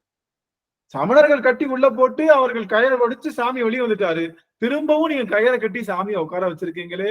பாசம் நீக்கிய பெருமானை பாசத்தோடு அமரச் செய்த அந்த காட்சியை பார்க்கும்போது அடியனால தாங்கிக்கவே முடியல, புலம்பி தவிச்சேன். கடவுளே அவனை அப்படி செஞ்சுக்கலாம். ஐயா, இந்த தசாவதாரம் படத்துல கமலஹாசன் வந்து இந்த காட்சி காட்டுவாங்க, மாணிக்கவாசல் காட்சி காட்டுவாங்க, அது கல்லு மனசு கூட கரைஞ்சிரும் ஐயா. அந்த மாதிரி ஒரு காட்சி எடுத்து அது அப்படி ஒரு உருக்கமா இருந்தது. இந்த தசாவதாரத்துல கமலஹாசன் நடிச்சது இந்த மாணிக்கவாசல் கல்ல கட்டி அப்படியே நேர்ல பார்த்த மாதிரி இருந்ததுயா. அது இப்ப நினைவு வருது, தாங்க சொன்ன உடனே அந்த நினைவு வருது எனக்கு. சந்தோஷம். அந்த மாதிரி நமக்கு இப்போ இது சரியா சாமி, அந்த சிற்பம் வந்து சரியா செய்யலாமா, அந்த சிற்பம் கயிறை கட்டி அவனை பார்க்கலாமா, அவரை கயிறை கட்டி நம்ம பார்க்கலாமா, அத வந்து ஒரு வெளியில வந்துட்டாருங்களையா, அப்புறம் எதுக்கு ஐயா மறுபடியும் அந்த கயிறு கட்டின மாதிரியே செலவெடுத்து வெளியில வந்ததுக்கு அப்புறம் அவர் கரையேறிய குப்பத்துல இருந்து அங்க காட்டுல கடலுக்குள்ள போட்டு கரையேறிய குப்பத்துல அவர் எப்படி வராருன்னா கயிறு இல்லாம வராருன்னு தான் சேக்கிழார் சொல்றாரு. ஆமா, அதுதான் இங்க உங்களுக்கு சொல்றதுக்காகத்தான் காமிச்சேன், வேற ஒண்ணும் இல்ல. கயிறு இல்லாமத்தான் அவர் வராரு, கயிறு எல்லாம் அருந்து போய் அந்த கல்லு தெப்பமாகி அந்த கல்லு சொல்ற இடத்துக்கெல்லாம் போற மாதிரிதான் அவர் வராருன்னு சொல்லி படிச்சிருக்கிறப்போ இந்த சிற்பத்தை சமணர்கள் கயிறை கட்டுனாங்கன்னு சொல்லும் போதே உடல் பதைக்கின்றது, கண்கள்ல நீர் பெருகுது. சைவர்கள் திரும்ப கயிறை கட்டி விட்டீங்களேன்னு நினைச்சு வருத்தப்பட்டேன். சைவர்கள் திரும்ப பிணைத்து போட்டது போல இருக்கே. என் பெருமானுக்கு அப்படியே இருந்தாலும் நீங்க அவனை அப்படி காட்டலாம், அவரை பார்க்க முடியுது, என்னால முடியல, அதை பார்க்கவே முடியல. இததான் உள்ள வைக்க போறாங்களோன்னு நினைச்சு பயந்துட்டேன். நான் உடனே வந்து இதை உள்ள வைக்க போறாங்க போல, இதை பிரதிஷ்டை பண்ண போறாங்கன்னா உள்ளுக்குள்ள எப்படிடா இப்படி ஒரு பெருமான் இப்படி வைக்க போறாங்க. அதனாலதான் நம்முடைய சைவத்துல நின்ற குலத்துலதான் இருக்கணும். அவர் வந்து கந்த யாடை தான் அணிஞ்சிருக்கணும், கையில உளவாரம் பிடிச்சிருப்பா, அப்படி வணக்கம் செஞ்ச மாதிரிதான் இருக்கணும். இதுதான் சைவர்கள் கொடுத்த சுவாமியோட. ஆனா 2 இடத்துலதான் அமர்ந்திருப்பார். ஒன்னு திருவதிகை, இன்னொன்னு ஒரு இடம், என்ன இடம் தெரியல. திருவதிகை திருவாமூர்லயும் அமர்ந்திருப்பாரு நினைக்கிறேன். அப்ப அமர்ந்த கோலத்துல இருக்கக்கூடிய ஒரு 2 இடம் தான். இப்போ கரையேறிய குப்பத்திலேயே அமர்ந்த கோலத்துல உள்ள சாமி வச்சுதான் நம்ம எல்லாம் போய் பார்த்து பூஜை எல்லாம் பண்ணோம், அதெல்லாம் மகிழ்ச்சி. ஆனா பாசம் நீக்கி எல்லா உயிர்களுடைய பாசத்தையும் நீக்கி எம்பெருமானை எப்படி இப்படி செய்ய முடியும்? இப்போ ஒருத்தவங்களுடைய போட்டோ வந்து நம்ம வைக்கணும், ஒருத்தவங்க போட்டோ, அவங்க வந்து ஆக்சிடென்ட் ஆகினப்ப என்ன இருக்கும், கட்டு போட்டு ரத்தம் எல்லாம் ஒழுகி அப்படி ஒரு போட்டோ இருக்கு. அந்த போட்டோவை புடிச்சு நம்ம வீட்டுல மாட்டுவோமா? அவங்க நல்லா அதை நினைவு கூறணுமே தவிர அவர்கள் பாசத்தால கட்டி அதை வச்சாங்கன்றத கல்லுனால செதுக்க, கல்லு எப்படி செதுக்கினார்கள் என்னால தெரியல. பாசத்தோடு அவங்க என்னால பார்க்க முடியல. பாசம் என்ற அந்த கயிற்றோடு சமணர்கள் கட்டி அதை அவுத்துட்டு வந்துட்டாருப்பா, திரும்ப சைவர்கள் அதை கட்டி நீ திரும்ப கட்டி போட்டு உட்கார வச்ச மாதிரி பண்ணிருக்கீங்களே, இது எப்படி சாதி? இது வந்து தெரிந்த ஐயா பண்ணலாமான்றது என்னுடைய தாழ்மையான ஐயா நல்லா தெரியும். அவர்கள் பெரிய புராணத்தை எழுத்தண்ணி படித்தவர்கள், பெரிய புராணத்தை எழுத்தண்ணி படித்தவர்கள் அப்படி செய்யலாமா, அப்படி செய்யறது நல்லதா அப்படின்னு நினைக்கும் போது, அப்படியே இருந்தாலும் அப்படியே அவர் பாசத்தோடு வந்தார்னு சேக்கிழார் சொன்னாலும் கூட நாம அப்படி செய்யலாமா, அவர் அப்படி பார்க்கறதுக்கு மனசு ஒத்துக்குதான்னு கேட்கிறேன். என்னால வரைந்த இடத்துலயே பார்க்க முடியாது. பார்க்கும்போது எங்க அப்பாவை இப்படி கட்டி போட்டீங்களே, இப்படி இறுக்கி கட்டுறப்ப ஒவ்வொரு இடத்துல எந்தெந்த மாதிரி வலிச்சிருக்கும், அந்த உடல் எல்லாம் எப்படி வலிச்சிருக்கும். உளவாரம் செய்த உடல், ஏற்கனவே பல பல பல மனசுல நொந்த உடல், அந்த உடலை இப்படி நடையரா துறவுடைய அந்த உடலை எப்படி பாசத்தினாலே பிணித்தார்கள் அப்படின்னு சொல்லி அடியினார் ரொம்ப ரொம்ப வருந்தி அதை பார்த்துட்டு இருக்கிறப்போ, நேற்று அந்த காட்சியை திரும்ப கண்ணு முன்னாடி வந்து அந்த பெருமானை அப்படியே அந்த குளத்துல பாசத்தோடு பிணித்து வைத்திருக்கும் போது இதை எப்படி இப்ப இதுதான் என்ன சொல்ல வரேன்னா, உண்மை சைவத்தை சொல்லணும்ன்றதுதான் என்னுடைய நோக்கம். உங்க எல்லாருக்கும் எப்படி எதை செய்யணும்ன்ற உண்மை சைவத்தை சொல்லணும்ன்றதான் நோக்கம். சும்மா எடுத்த எல்லாம் செய்யறதெல்லாம் ஓகே, அவருக்கு அவ்வளவு பெரிய கோபுரங்கள் எழுப்பியது அதெல்லாம் நம்ம குறையே சொல்ல முடியாது, அதெல்லாம் சிறப்பு தான்.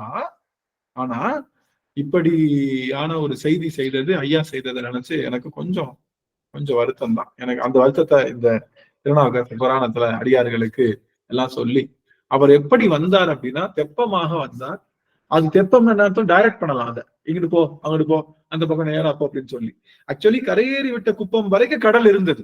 அப்போ இந்த நம்மளுடைய பெருமான் காலத்துல கரையேறிய குப்பம் வரைக்கும் கடல் இருந்தது. இப்ப கடல் இல்ல, கடல் எல்லாம் அப்படி பின்னாடி போயிடுச்சு. அதனாலதான் இங்க குளம் மாதிரி அமைச்சிருக்காங்க. குளம் மாதிரி கடல் அவ்வளவு தூரம் வந்து அந்த கடற்கரையில அவர் சாமி வந்து இறங்கியிருக்காங்க. அப்படித்தான் வந்து இறங்கினார். அதனாலதான் அந்த குப்பத்துக்கு பேரு, கடற்கரை ஒட்டிய பகுதிக்கு பேரு தான் குப்பம்னு சொல்லுவாங்க. குப்பம், சேரி அதெல்லாம் எங்க வரும்னா கடற்கரையை ஒட்டிய பகுதிகளுக்கு தான் குப்பம் அப்படின்ற ஒரு நம்ம குப்பம், சேரி அதெல்லாம் சொல்றோம் இல்லையா, அதெல்லாம் அங்கதான். அது நிலம் சார்ந்த ஒரு பகுதியாக சொல்லணும். சரி, ஆக நம்முடைய சுவாமி சொற்றுணை வேதியன் சோதி வானவன் அப்படின்ற பாடலை பாடி, நற்றுணையாவது நமச்சிவாயவே அப்படிங்கிற அந்த பதிகத்தை பாடி சுவாமி இப்போது எழுந்தருளி நமக்காக அங்கே காட்சி தருகின்றார் என்ற பெரும் செய்தியோடு அடியேன் இந்த அமர்வினை நிறைவு செய்கின்றேன். ஆக நாம இன்னைக்கு என்ன பார்த்தோம் அப்படின்னா, நம்முடைய சுவாமி பட்ட அந்த பாடுகள் எல்லாம் நீற்றறையில போட்டது மட்டுமல்ல, பால் சோறு கொடுத்து அவருக்கு விஷம் கொடுத்தது, அவருக்கு யானையை விற்று அவரை வந்து இடறச் செய்தது, மூன்றாவதாக அவரை வந்து கல் தூணிலே பூத்தி கடலிலே பாய்ச்சியது என்ற நான்கு அந்த பாதக செய்திகளையும் அந்த சமணர்கள் செய்தார்கள். சுவாமி அதையும் எல்லாம் தாங்கி கொண்டார். அதெல்லாம் தாங்கி கொண்டு இது எனக்கு வேணும்னு தாங்கி கொண்டு அதோடு சிவபெருமானை அப்படியே நம்முடைய வாழ்விலும் இந்த மாதிரி பல சோதனைகள் வந்தாலும் அதை தாங்கி, அது பெருமான் கொடுத்த பரிசு, ஏதோ ஒரு பிறவியில அவனை விட்டு நீங்கியதற்காக பெருமான் வந்து நமக்கு கொடுக்கிற ஒரு பரிசு அதுதான் அப்படின்னு சொல்லி அதெல்லாம் தாங்கி நமச்சிவாய மந்திரம் என்ற ஒரு ஒற்றை சொல்லை வேறாக பிடித்து நாம் நம்முடைய பிறவி பெருங்கடல் கரையை கடக்க வேண்டும் என்று சொல்லி அப்பனை அடியார்களுடைய திருவடி தாமரைகளையும் அடியன் சென்னிமேல் சூட்டி மகிழ்கின்றேன். சிவாய நம. திருச்சிற்றம்பலம். சிவ. நிறைவு செய்யும் முகமாக இன்றைய தினம் வாழ்த்து பாடல் பாடலாம். அடியார்கள் யாவரேனும் பாடலாம். நமச்சிவாய. ரஞ்சிதமணியம்மா பாடுறாங்களா ஐயா? ரஞ்சிதமணியம்மா பாடுங்க. வாழ்வையில் வளாது பெய்க மழி வளம் சுரக்க மன்னன் கோன்முறை அரசு செய்க குறைவிலாதுயிர்கள் வாழ நான்மறை அறங்கள் ஓங்க நட்டவம் மேல்மை மல்க மேன்மைகோள் செய்வ நீதி விளங்குக உலகமெல்லாம் மேன்மைகோள் செய்வ நீதி விளங்குக உலகமெல்லாம். திருச்சிற்றம்பலம். நன்றிங்கம்மா. அடியவர் பெருமக்கள் ஓரிரு வார்த்தைகள்ல உங்களுடைய அனுபவங்களை சொல்லலாம். ஓரிரு வார்த்தைகள், ரொம்ப எல்லாம் எடுத்துக்க வேணாம். ஓரிரு வார்த்தைகள்ல அடியவர்கள் எவரேனும் தன்னுடைய அனுபவங்களை சொல்லலாம். சரஸ்வதி அம்மா சொல்லுங்க. சரஸ்வதி அம்மா. சிவாய நம்ம ஐயா, திருவடி வணங்கிக்கிறேன் ஐயா. சொன்ன அதே கருத்து நேற்றுக்கு எனக்கு தோணுச்சுயா. இந்த வீடியோ பார்த்துருக்கப்போ சுவாமியை கயிறை வச்சு கட்டினதை பார்க்குறப்போ மனசு எனக்கும் கொஞ்சம் வேதனையா இருந்தது ஐயா. நீங்க பதிவிட்ட போது எனக்கு அது தோணுச்சு. எப்படி தோணுச்சுன்னு தெரியலையா. அதே நினைப்பு தான் எனக்கும் இருக்கு. எதுக்கு இப்பவும் கயிறை வச்சு கட்டி இவங்க இப்படி சாமியை வைக்கிறாங்க அப்படின்ற நினைப்பு எனக்கு வந்தது ஐயா. அது தவறு, ஆக்சுவலி அது தவறு. அது பெரிய புராணப்படி அது தவறான செயல் அப்படிங்கிறத நம்ம இங்க பதிவு செய்யறோம். வேற ஒன்றும் அதை எல்லாரும் தெரிஞ்சுக்கணுன்றதும் என்னுடைய நோக்கம் தான். ஐயா செஞ்சாலும் அப்படி செய்யக்கூடாது. அவர் அப்படி வரல. அவரு சமணர்கள் தான் அப்படி பார்த்தாங்க. யார கயிறை கட்டி வச்ச அந்த காட்சி யாரு பார்த்தா? சமணர்கள் பார்த்தாங்க. நம்ம பாக்குறப்ப எப்படி இருந்துச்சு? சாமி நம்ம அன்றுல இருந்த செத்தாமரை போல அவர் கயிறெல்லாம் நீங்கி அப்படியே இன்னும் புது பொலிவோடு வந்தார். அதைத்தான் நம்ம பார்க்கணும், அதைத்தான் நம்ம வழிபாடு செய்யணும். அங்க அப்படிதான் பண்றாரு. அவருக்கு நம்முடைய பாசப்பிணியை நீக்க வந்தவர் நம்முடைய பாசப்பிணியை நீக்க வந்ததுக்கு அவருக்கு பாசம் போடுறது தவறு அப்படிங்கிறத தெரிஞ்சுக்கிட்டோம். ரொம்ப மகிழ்ச்சிங்க. உங்க எல்லாருக்கும் புரிஞ்சுக்கணுன்றதுக்காகத்தான் ஒரு வரியா சொன்னோம். இந்த வரியை நான் ஏன் சொன்னேன்னா, அங்க கயிறு இல்லைன்றத யார் சொல்லியிருக்கா? சேக்கிலார் சொல்லியிருக்காரு. அவர் கரையேறி விட்ட குப்பத்துல வெளியே வர்றப்ப கயிறு இல்லை அப்படிங்கிறத அவர் சொல்லியிருக்காரு. அதனால அதை சொன்னோம். நல்ல முத்துலட்சுமி அம்மா. ஐயா திருவடி வணக்கம் ஐயா. இன்னைக்கு நீங்க சொன்னதுல இருந்து நான் புரிஞ்சுக்கிட்டது, அதாவது அவரு அந்த இதுல இருந்து எந்திரிச்சு வந்த உடனே அந்த சமணர்கள் என்ன சொல்றாங்கன்னா, இதுவும் நம்ம சமயத்தினாலதான் அவர் அந்த மந்திரத்தாலதான் இவருக்கு நடந்தது, மித்தபடி வேற விஷயம் இல்லை அப்படின்னு சொல்லி போய் திரும்பவும் மன்னர்கிட்ட போய் அவருக்கு இன்னும் என்ன கொடுமை பண்ணலாம், ஏதாவது பண்ணி அவரை இது பண்ணணும்னு சொல்றாங்க. உடனே அவருக்கு பால் சாதம் ரெடி பண்ணி அதுல விஷத்தை களைஞ்சு அதை அவருக்கு கொடுக்குறாங்க. அவர் அதையும் சாப்பிட்டு அதுல இருந்தும் அவர் தப்பிச்சு வெளியே வந்துறாரு. இதுவும் நம்மளோட சமண சமயத்துல உள்ளதுலதான் அவர் வெளியே வந்தாருங்கிற மாதிரி திரும்பவும் அதே மாதிரியே சொல்றாங்க. திரும்ப அதுக்கப்புறம் கொடிய நெஞ்சும் அமுதாக்குனது எதனாலன்னா சிவன் பெருமானோட அருளாலதான். அவரே நஞ்ச உண்டு அதை வெளியே இது பண்ணவர். அவருடைய பக்தருக்கு நஞ்சு கொடுத்தா அது இதாகுமாங்கிறது இதுல இருந்து புரிஞ்சுக்கலாங்க. அடுத்தது என்னன்னா, இதுவும் போக அப்ப இன்னும் என்ன செய்யலாம் அவரை அப்படின்னு சொல்லி எல்லாரும் சமணர்கள் எல்லாரும் இது பண்ணும்போது, நம்ம யானையை விட்டு நம்ம இது மதம் பிடித்த அந்த யானையை விட்டு அவரை இது பண்ணலாம், அவரை கொன்றலாம் அப்படின்னு சொல்லி ஏற்பாடு பண்றாங்க. அதே மாதிரி யானையை கொண்டு போய் அவர் முன்னால விட்டு அது அவரை மிதிச்சு கொன்னுடுன்னு சொல்லி எல்லாரும் நினைக்கிறாங்க. ஆனா அது யானை அதே மாதிரி அவரை முன்னால கயிறை கட்டி அவர் விட்ட உடனே அவர் சிவபெருமானையே நினைச்சுக்கிட்டு அவரோட மந்திரத்தையே சொல்லிக்கிட்டு இருக்கிறாரு. அந்த யானையும் மதங்கொண்ட யானையும் சங்கிலியெல்லாம் உடைச்சி கயிறை அறுத்து எல்லா பறவைகள்லாம் அஞ்சுற மாதிரி அவ்வளவு வேகமா யமன் மாதிரி அவரை நோக்கி ஓடி வருது. ஆனாலும் அவர் அந்த மந்திரத்தையே சொல்லி என்ன ஒண்ணு செய்ய முடியாது, நான் சிவபெருமான் என்னை அவர் காப்பாத்துவார், என்னோட அப்பன் என்னைய காப்பாத்துவார் அப்படிங்கிற ஒரு இதுல அவர் நிற்கும் போது அதே மாதிரி அது அப்படியே என்ன பண்ணுது, அவர் முன்னால மண்டிட்டு அவரை சுத்தி அவரோட கயிறு எல்லாத்தையும் வளமாக சுத்தி எல்லாரும் பார்க்கும்படி அவரை வணங்கி இப்படி நிக்குதுங்கய்யா. உடனே அவரை யானையை ஏவி விட்டவங்களையே போய் சமணர்களையே போய் அது திரும்ப எல்லாரையும் மிதிச்சு அது கொன்னுதான் சொன்னீங்கய்யா. அடுத்தது அப்புறம் திரும்பவும் அவரை என்ன பண்ணலாம், இப்படி இதுவும் அவர் சமண சமயத்துலதான் அவர் அந்த இதுல உள்ள மந்திரத்தாலதான் இவருக்கு நடந்தது, இவர் வேற ஒரு இதுவும் கிடையாதுன்னு சொல்லி மன்னரை சமணர்கள் ஏத்தி விட அவர் திரும்ப திரும்ப தப்பு பண்ணிக்கிட்டே இருக்கிறதா சொன்னீங்க. அதே மாதிரி அவர் திரும்பவும் அதே மாதிரி போய் என்ன பண்ணலாம், இதுக்கப்புறம் அவரை என்ன பண்ணலாம் அப்படின்னு சொல்லும் போதுதான் கல்லோட கைத்தை கட்டி அவரை கெட்டி கடல்ல போட்டுருவோம், அதுக்கு மேல அவரால் தப்பிக்க முடியாது அப்படின்னு நினைக்கிறாங்க. ஆனாலும் நம்ம சிவபெருமான் அவரை சும்மா விடுவாரா? அதாவது அவரையே எண்ணி அவரையே மனசால நினைச்சிட்டு இருக்கிறவரை சிவபெருமான் கைவிடவே மாட்டாருங்கிறத இதுல புரிஞ்சுக்கலாங்க ஐயா. அதாவது அவர் என்ன பண்றாரு, சிவபெருமான் உடனே கல்லை கெட்டி அவர் அந்த மந்திரத்தை சொல்லிக்கிட்டே உள்ள போகும்போதும் அந்த கல்லு இதாகி கயிறும் இதாகி அவர் அப்படியே படகு போல தெப்பம் போல அந்த இதுல ஏறி அப்படி கரைக்கு வர்றத பார்த்து நீங்க சொன்னீங்க ஐயா. அப்படி கதை போல அப்படி கேட்க அப்படி திருநாவுக்கரசர் அப்படி நேர்ல அவர் கடல்ல அவரை போட்டது, அவர் அப்படியே அதுல இருந்து தப்பிச்சு வந்தது எல்லாத்தையும் அப்படி போய் நின்னு பார்த்து அவரை திருநாவுக்கரசரை காலில் விழுந்து அவரை வணங்கிட்டு வந்த மாதிரி ரொம்ப சந்தோஷமா இருந்ததுங்கய்யா. எனக்கு இந்த புராணத்தை கேட்க அப்படியே அவரோட திருநாவுக்கரசரை அந்த வயசான கோலத்துல பார்த்துருக்குறோம். ஆனா இவ்வளவு தூரம் அவருக்கு கொடுமைகள் செய்தாலும் அவர் வந்து நான் சமணத்துல இருந்ததுனாலதான் நீ எனக்கு இவ்வளவு சிவபெருமான் பண்றதா நினைச்சதா சொன்னீங்க, நான் இவ்வளவு நாள் அதை அங்க இருந்ததுனாலதான் எனக்கு இந்த தண்டனை அப்படிங்கிற மாதிரிதான் அவர் நினைச்சாருன்னு சொன்னீங்கய்யா. ரொம்ப சிறப்பா இருந்ததுங்கய்யா.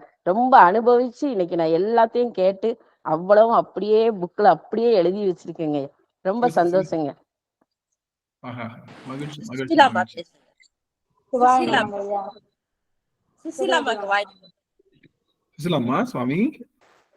பேசுங்கம்மா. சிவாய் நம்ம சிவாய் நம்ம அனைத்து அடியார்களும் வணங்கிக்கோங்க ஐயா. வணக்கம். சிவாய் நம்ம ஐயா. நாங்க திருநாவுக்கரசர் வாழ்ந்த காலத்துல நாங்க இல்ல, ஆனா அந்த சரித்திரம் படிக்கும் போது உள்ளூர நாங்க அங்க இருந்து பாக்குற மாதிரி ஒரு இது இருக்கும்.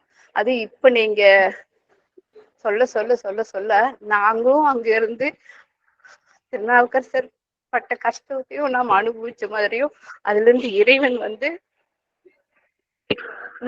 அதான் நம்ம அப்பா இருக்காங்கிறது உண்மைங்க ஐயா. அது இன்றும் நடந்துட்டு இருக்குது.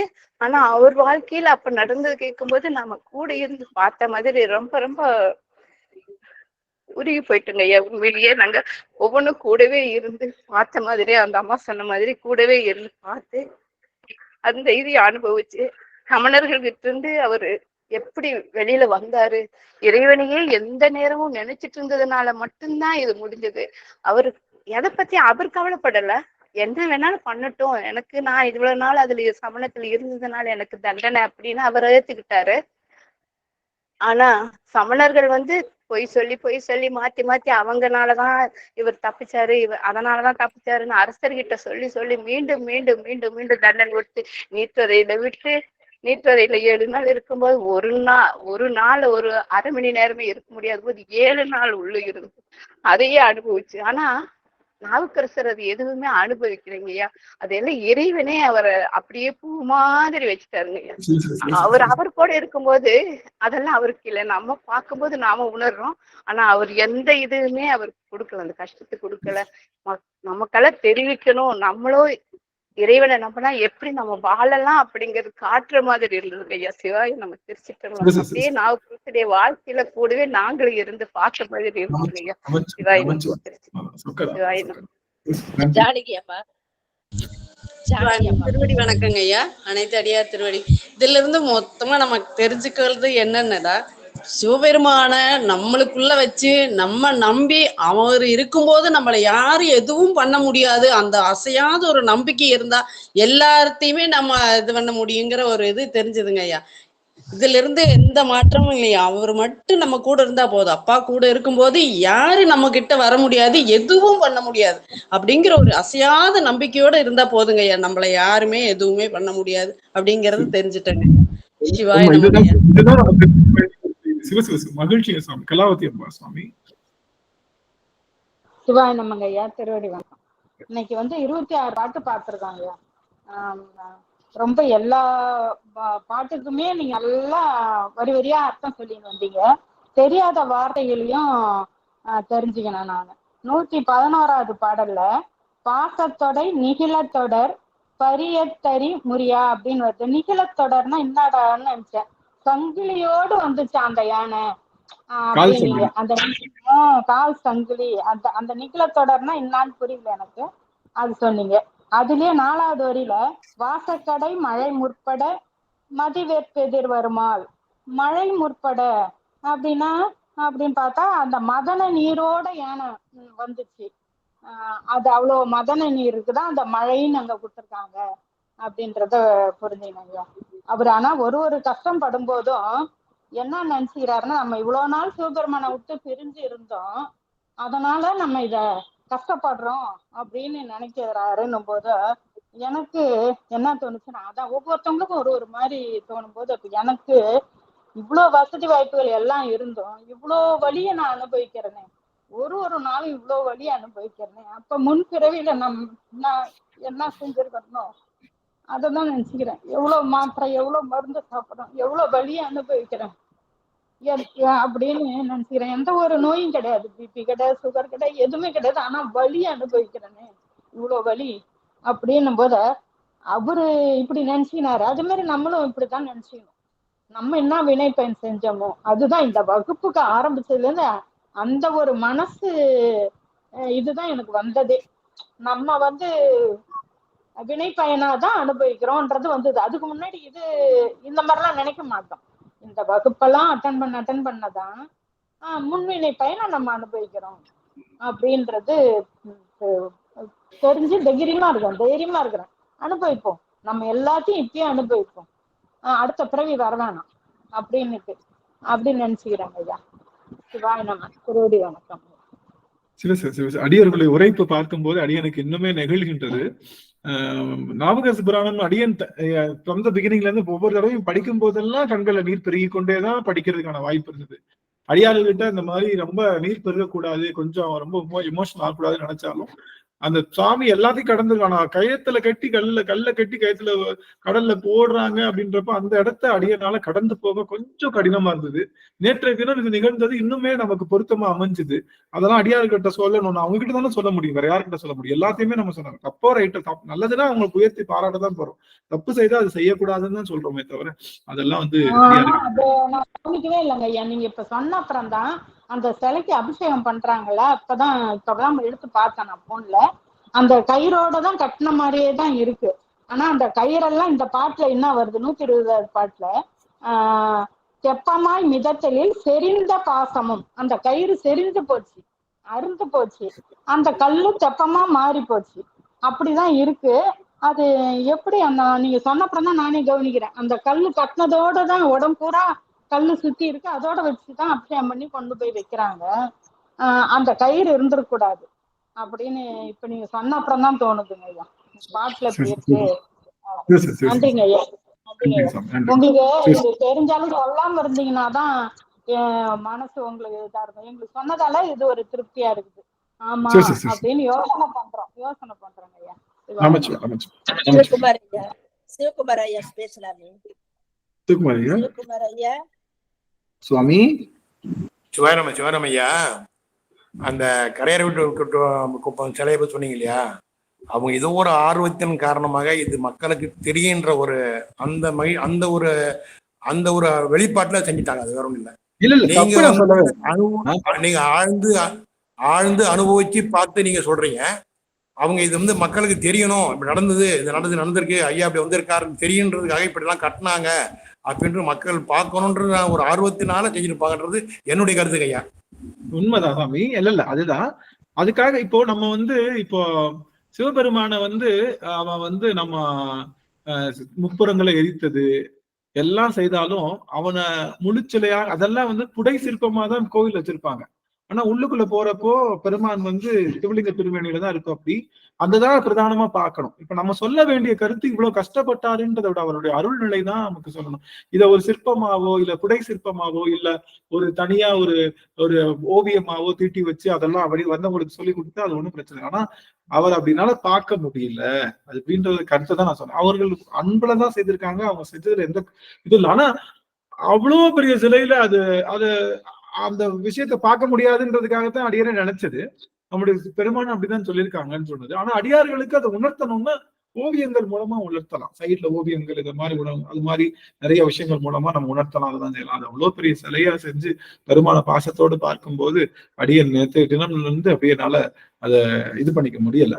இருந்தாலும் நம்ம அது குறை சொல்லல. நம்ம அடியவர்களுக்கு அத இப்படி சப்போஸ் நம்ம இது நினைச்சு இது போன்ற இப்படிதான் சிவபெருமான நம்ம நாவுக்கரசரை வழிபாடு செய்யணும்னு எல்லா இடத்துலயும் இனிமே இந்த கட்டம் கட்டின அந்த இதைதான் நாங்க செய்வோம்னு ஒவ்வொரு இடத்துலயும் செஞ்சு அந்த மாதிரி செய்ய ஆரம்பிச்சுட்டாங்கன்னா அது அப்படி போயிடக்கூடாது அப்படிங்கிறது அடியனுடைய நோக்கம். வேற ஒண்ணு கிடையாது. அதுதான் நல்லது. ரவி ஐயா பேசுறீங்களா? ரவி ஐயா ரொம்ப நாளைக்கு அப்புறம் வந்திருக்காருங்கய்யா. சுவாமி ஐயா இருக்கீங்களா? ரவி ஐயா திருவடி வணங்குகின்றேன் சுவாமி. சரி ஐயா ஏதோ அலுவல நினைக்கிறேன். சரிங்க சுவாமி. ஆக இந்த அளவில் நாம இந்த திருநாவுக்கரசு புராணத்தை நம்ம நிறைவு செய்திருக்கோம். எல்லா அடியார்களும் பெருவாழ்வு பெறணும். நாவுக்கரசருடைய அந்த ஒவ்வொரு அவருடைய வளமரமா சுவாமி. ஐயா நான் பேசுறேங்க ஐயா. பேசுங்க சுவாமி. ஐயா பேசுங்க சுவாமி. திருவடி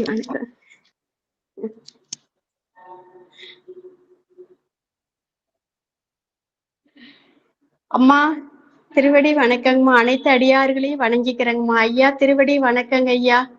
திருச்சிற்றம்பலங்க ஐயா. ஐயா நீங்க இன்னைக்கு நடத்தின கிளாஸ்ல பாதியில இருந்து தான் கேட்டங்க ஐயா. ஹாஸ்பிட்டல் வந்திருக்கிற செக்கப்புக்கு மன்னிச்சுக்கங்க ஐயா. நான் கவனிச்சது வரைக்கும் நான் சொல்றேங்க ஐயா. இந்த கல்லு வந்து கடல்ல மிதந்த அந்த நிகழ்வு வந்துங்க ஐயா, எனக்கு வந்து இந்த நியூட்டன் விதி வந்து பொய்யாகி போயிருச்சு. பூமியில விழுகிற எந்த பொருளும் பூமியை நோக்கி கீழே வந்து விழுகும் அப்படின்னு சொல்லி நம்ம படிச்சிருக்கிறோங்க ஐயா. ஆனா கல்லே வந்து கடல்ல மிதந்தது வந்து அப்பனோட அருளுங்க ஐயா. அது வந்து அவரை பத்தி நம்ம அதிகமா தெரிஞ்சுக்கிறதுக்கும், இந்த சயின்ஸ் எல்லாம் பொய் அப்படிங்கிறத நம்ம தெரிஞ்சுக்கிறதுக்கும், அது பகவான் பார்த்து எப்படி வேணாலும் எந்த சமயத்திலையும் மாத்தக்கூடிய அருள் அவருக்கு மட்டும்தான் உண்டுங்கிறதையும் நான் உணர்ந்தேங்க ஐயா. அந்த ஒரு நிகழ்வு. அதுக்கு சிவா அதுக்கப்புறம் இந்த மத யானை வந்து அவுத்து விட்ட உடனே அது வந்துச்சு அப்படின்னு சொல்லி அது கட்டி வச்சிருந்த மத யானை சங்கிலியை அவுத்துக்கிட்டு வந்துச்சுன்னு சொல்லி சொன்னீங்க ஐயா. அது எனக்கு ரொம்ப ஒரு பிரமிப்பா இருந்தது. மத யானை வந்தா யாருமே நிக்க மாட்டாங்க. ஆனா அப்பேற்பட்ட மத யானையும் நம்ம நாவுக்கரசரை பார்த்த உடனே அது தெளிவு அடைஞ்சு மதி நல்ல ஒரு நிலைமைக்கு வந்து அதோட புத்தி எல்லாம் நல்ல நிலைமைக்கு வந்து அது சுய அறிவு பெற்றதுங்க ஐயா. அது மாதிரி நாமளும் பெரியவங்களையும் வயதுக்கு மூத்தவர்களையும் சிவனடியார்களையும் அப்பனையும் பாக்குறப்ப வணங்கி அவங்க அருள் பெற்று நல்ல ஒரு தெளிவை பற்றி நம்ம வாழணுங்கிறத நான் உணர்ந்தேங்க ஐயா அந்த இடத்துல. அதுக்கப்புறம் வந்து ஆமா அந்த யானைக்கு வந்து பிடிச்சிருந்த அந்த மதத்தை வந்து திருவிளையாடல் புராணத்தோட ஒப்பிட்டு பார்த்தங்க ஐயா.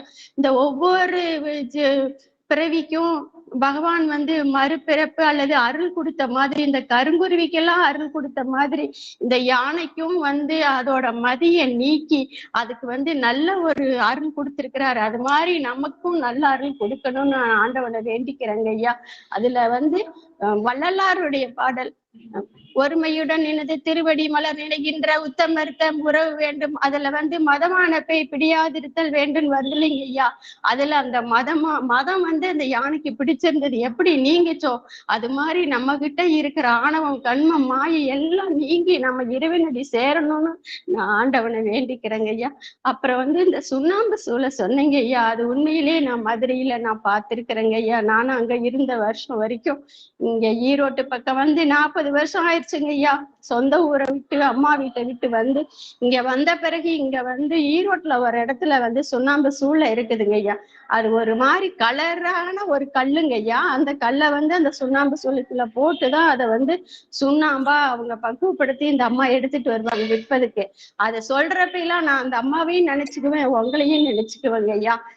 அது மாதிரி நம்ம நீர்த்து போகாம இருக்கிற மாதிரி கடவுள் நம்மள நல்ல அறிவும் புத்தியும் ஞானத்தையும் கொடுத்து உங்களாட்ட இருக்கிற அறிவான நல்ல அடியார்களோட எங்களை சேர்த்து வச்சு நல்வழிப்படுத்தணும்னு ஆண்டவனை நான் வேண்டிக்கிறேங்க ஐயா. இந்த பாச கயிறு ஐயாவை கட்டியிருந்த அந்த கயிறு வந்து அவிழ்ந்து அவரு கடல்ல அந்த தெப்ப மாதிரி அந்த கல்லு மிதந்து வந்ததை நீங்க சொன்னீங்க ஐயா.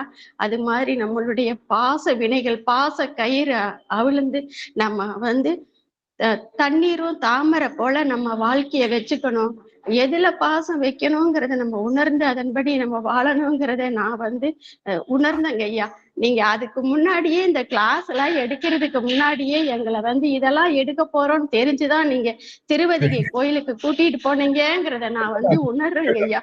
அணுவணுவா அங்க கொண்டு போய் எங்களை காமிச்சிங்க ஐயா. அங்க வந்து திலகவதி அம்மையாரோட அந்த நந்தவனத்துக்குள்ள போய் அந்த செடிகளை எல்லாம் தொட்டு தொட்டு பார்த்ததெல்லாம் நாங்க ஒவ்வொரு நாளும் நான் நினைச்சுக்குவாங்க ஐயா. அவங்க சிலை முன்னாடி போய் நின்று வணங்கினதெல்லாம் நினைச்சிட்டு அவங்க அங்க ஜீவ சமாதி ஆன அந்த இடத்தையும் நான் அடிக்கடி நீங்க இந்த கிளாஸ் எடுக்கிறப்பெல்லாம் நான் நினைச்சுக்குவாங்க ஐயா. நான் உங்க திருவடியை வணங்கிக்கிறேங்க ஐயா. அனைத்து அடியார்களையும் வணங்கிக்கிறேங்க ஐயா. நேத்தும் இன்னைக்கும் நான் கோயம்புத்தூர் ஹாஸ்பிட்டல்ல செக்கப்புக்கு ஹார்ட் செக்கப்புக்காக வந்திருக்கிறேங்க ஐயா. இங்க இருக்கிறேன், இங்க இருந்துட்டே அம்மா கிளாஸை கவனிக்கிறேன். உங்க எல்லாரோட திருவடிகளையும் நான் வணங்கிக்கிறேங்க ஐயா. திருச்சிற்றம்பலங்க ஐயா. திருவடி வணக்கங்க ஐயா. அனைத்து அடியார்களையும் வணங்கிக்கிறேங்க ஐயா.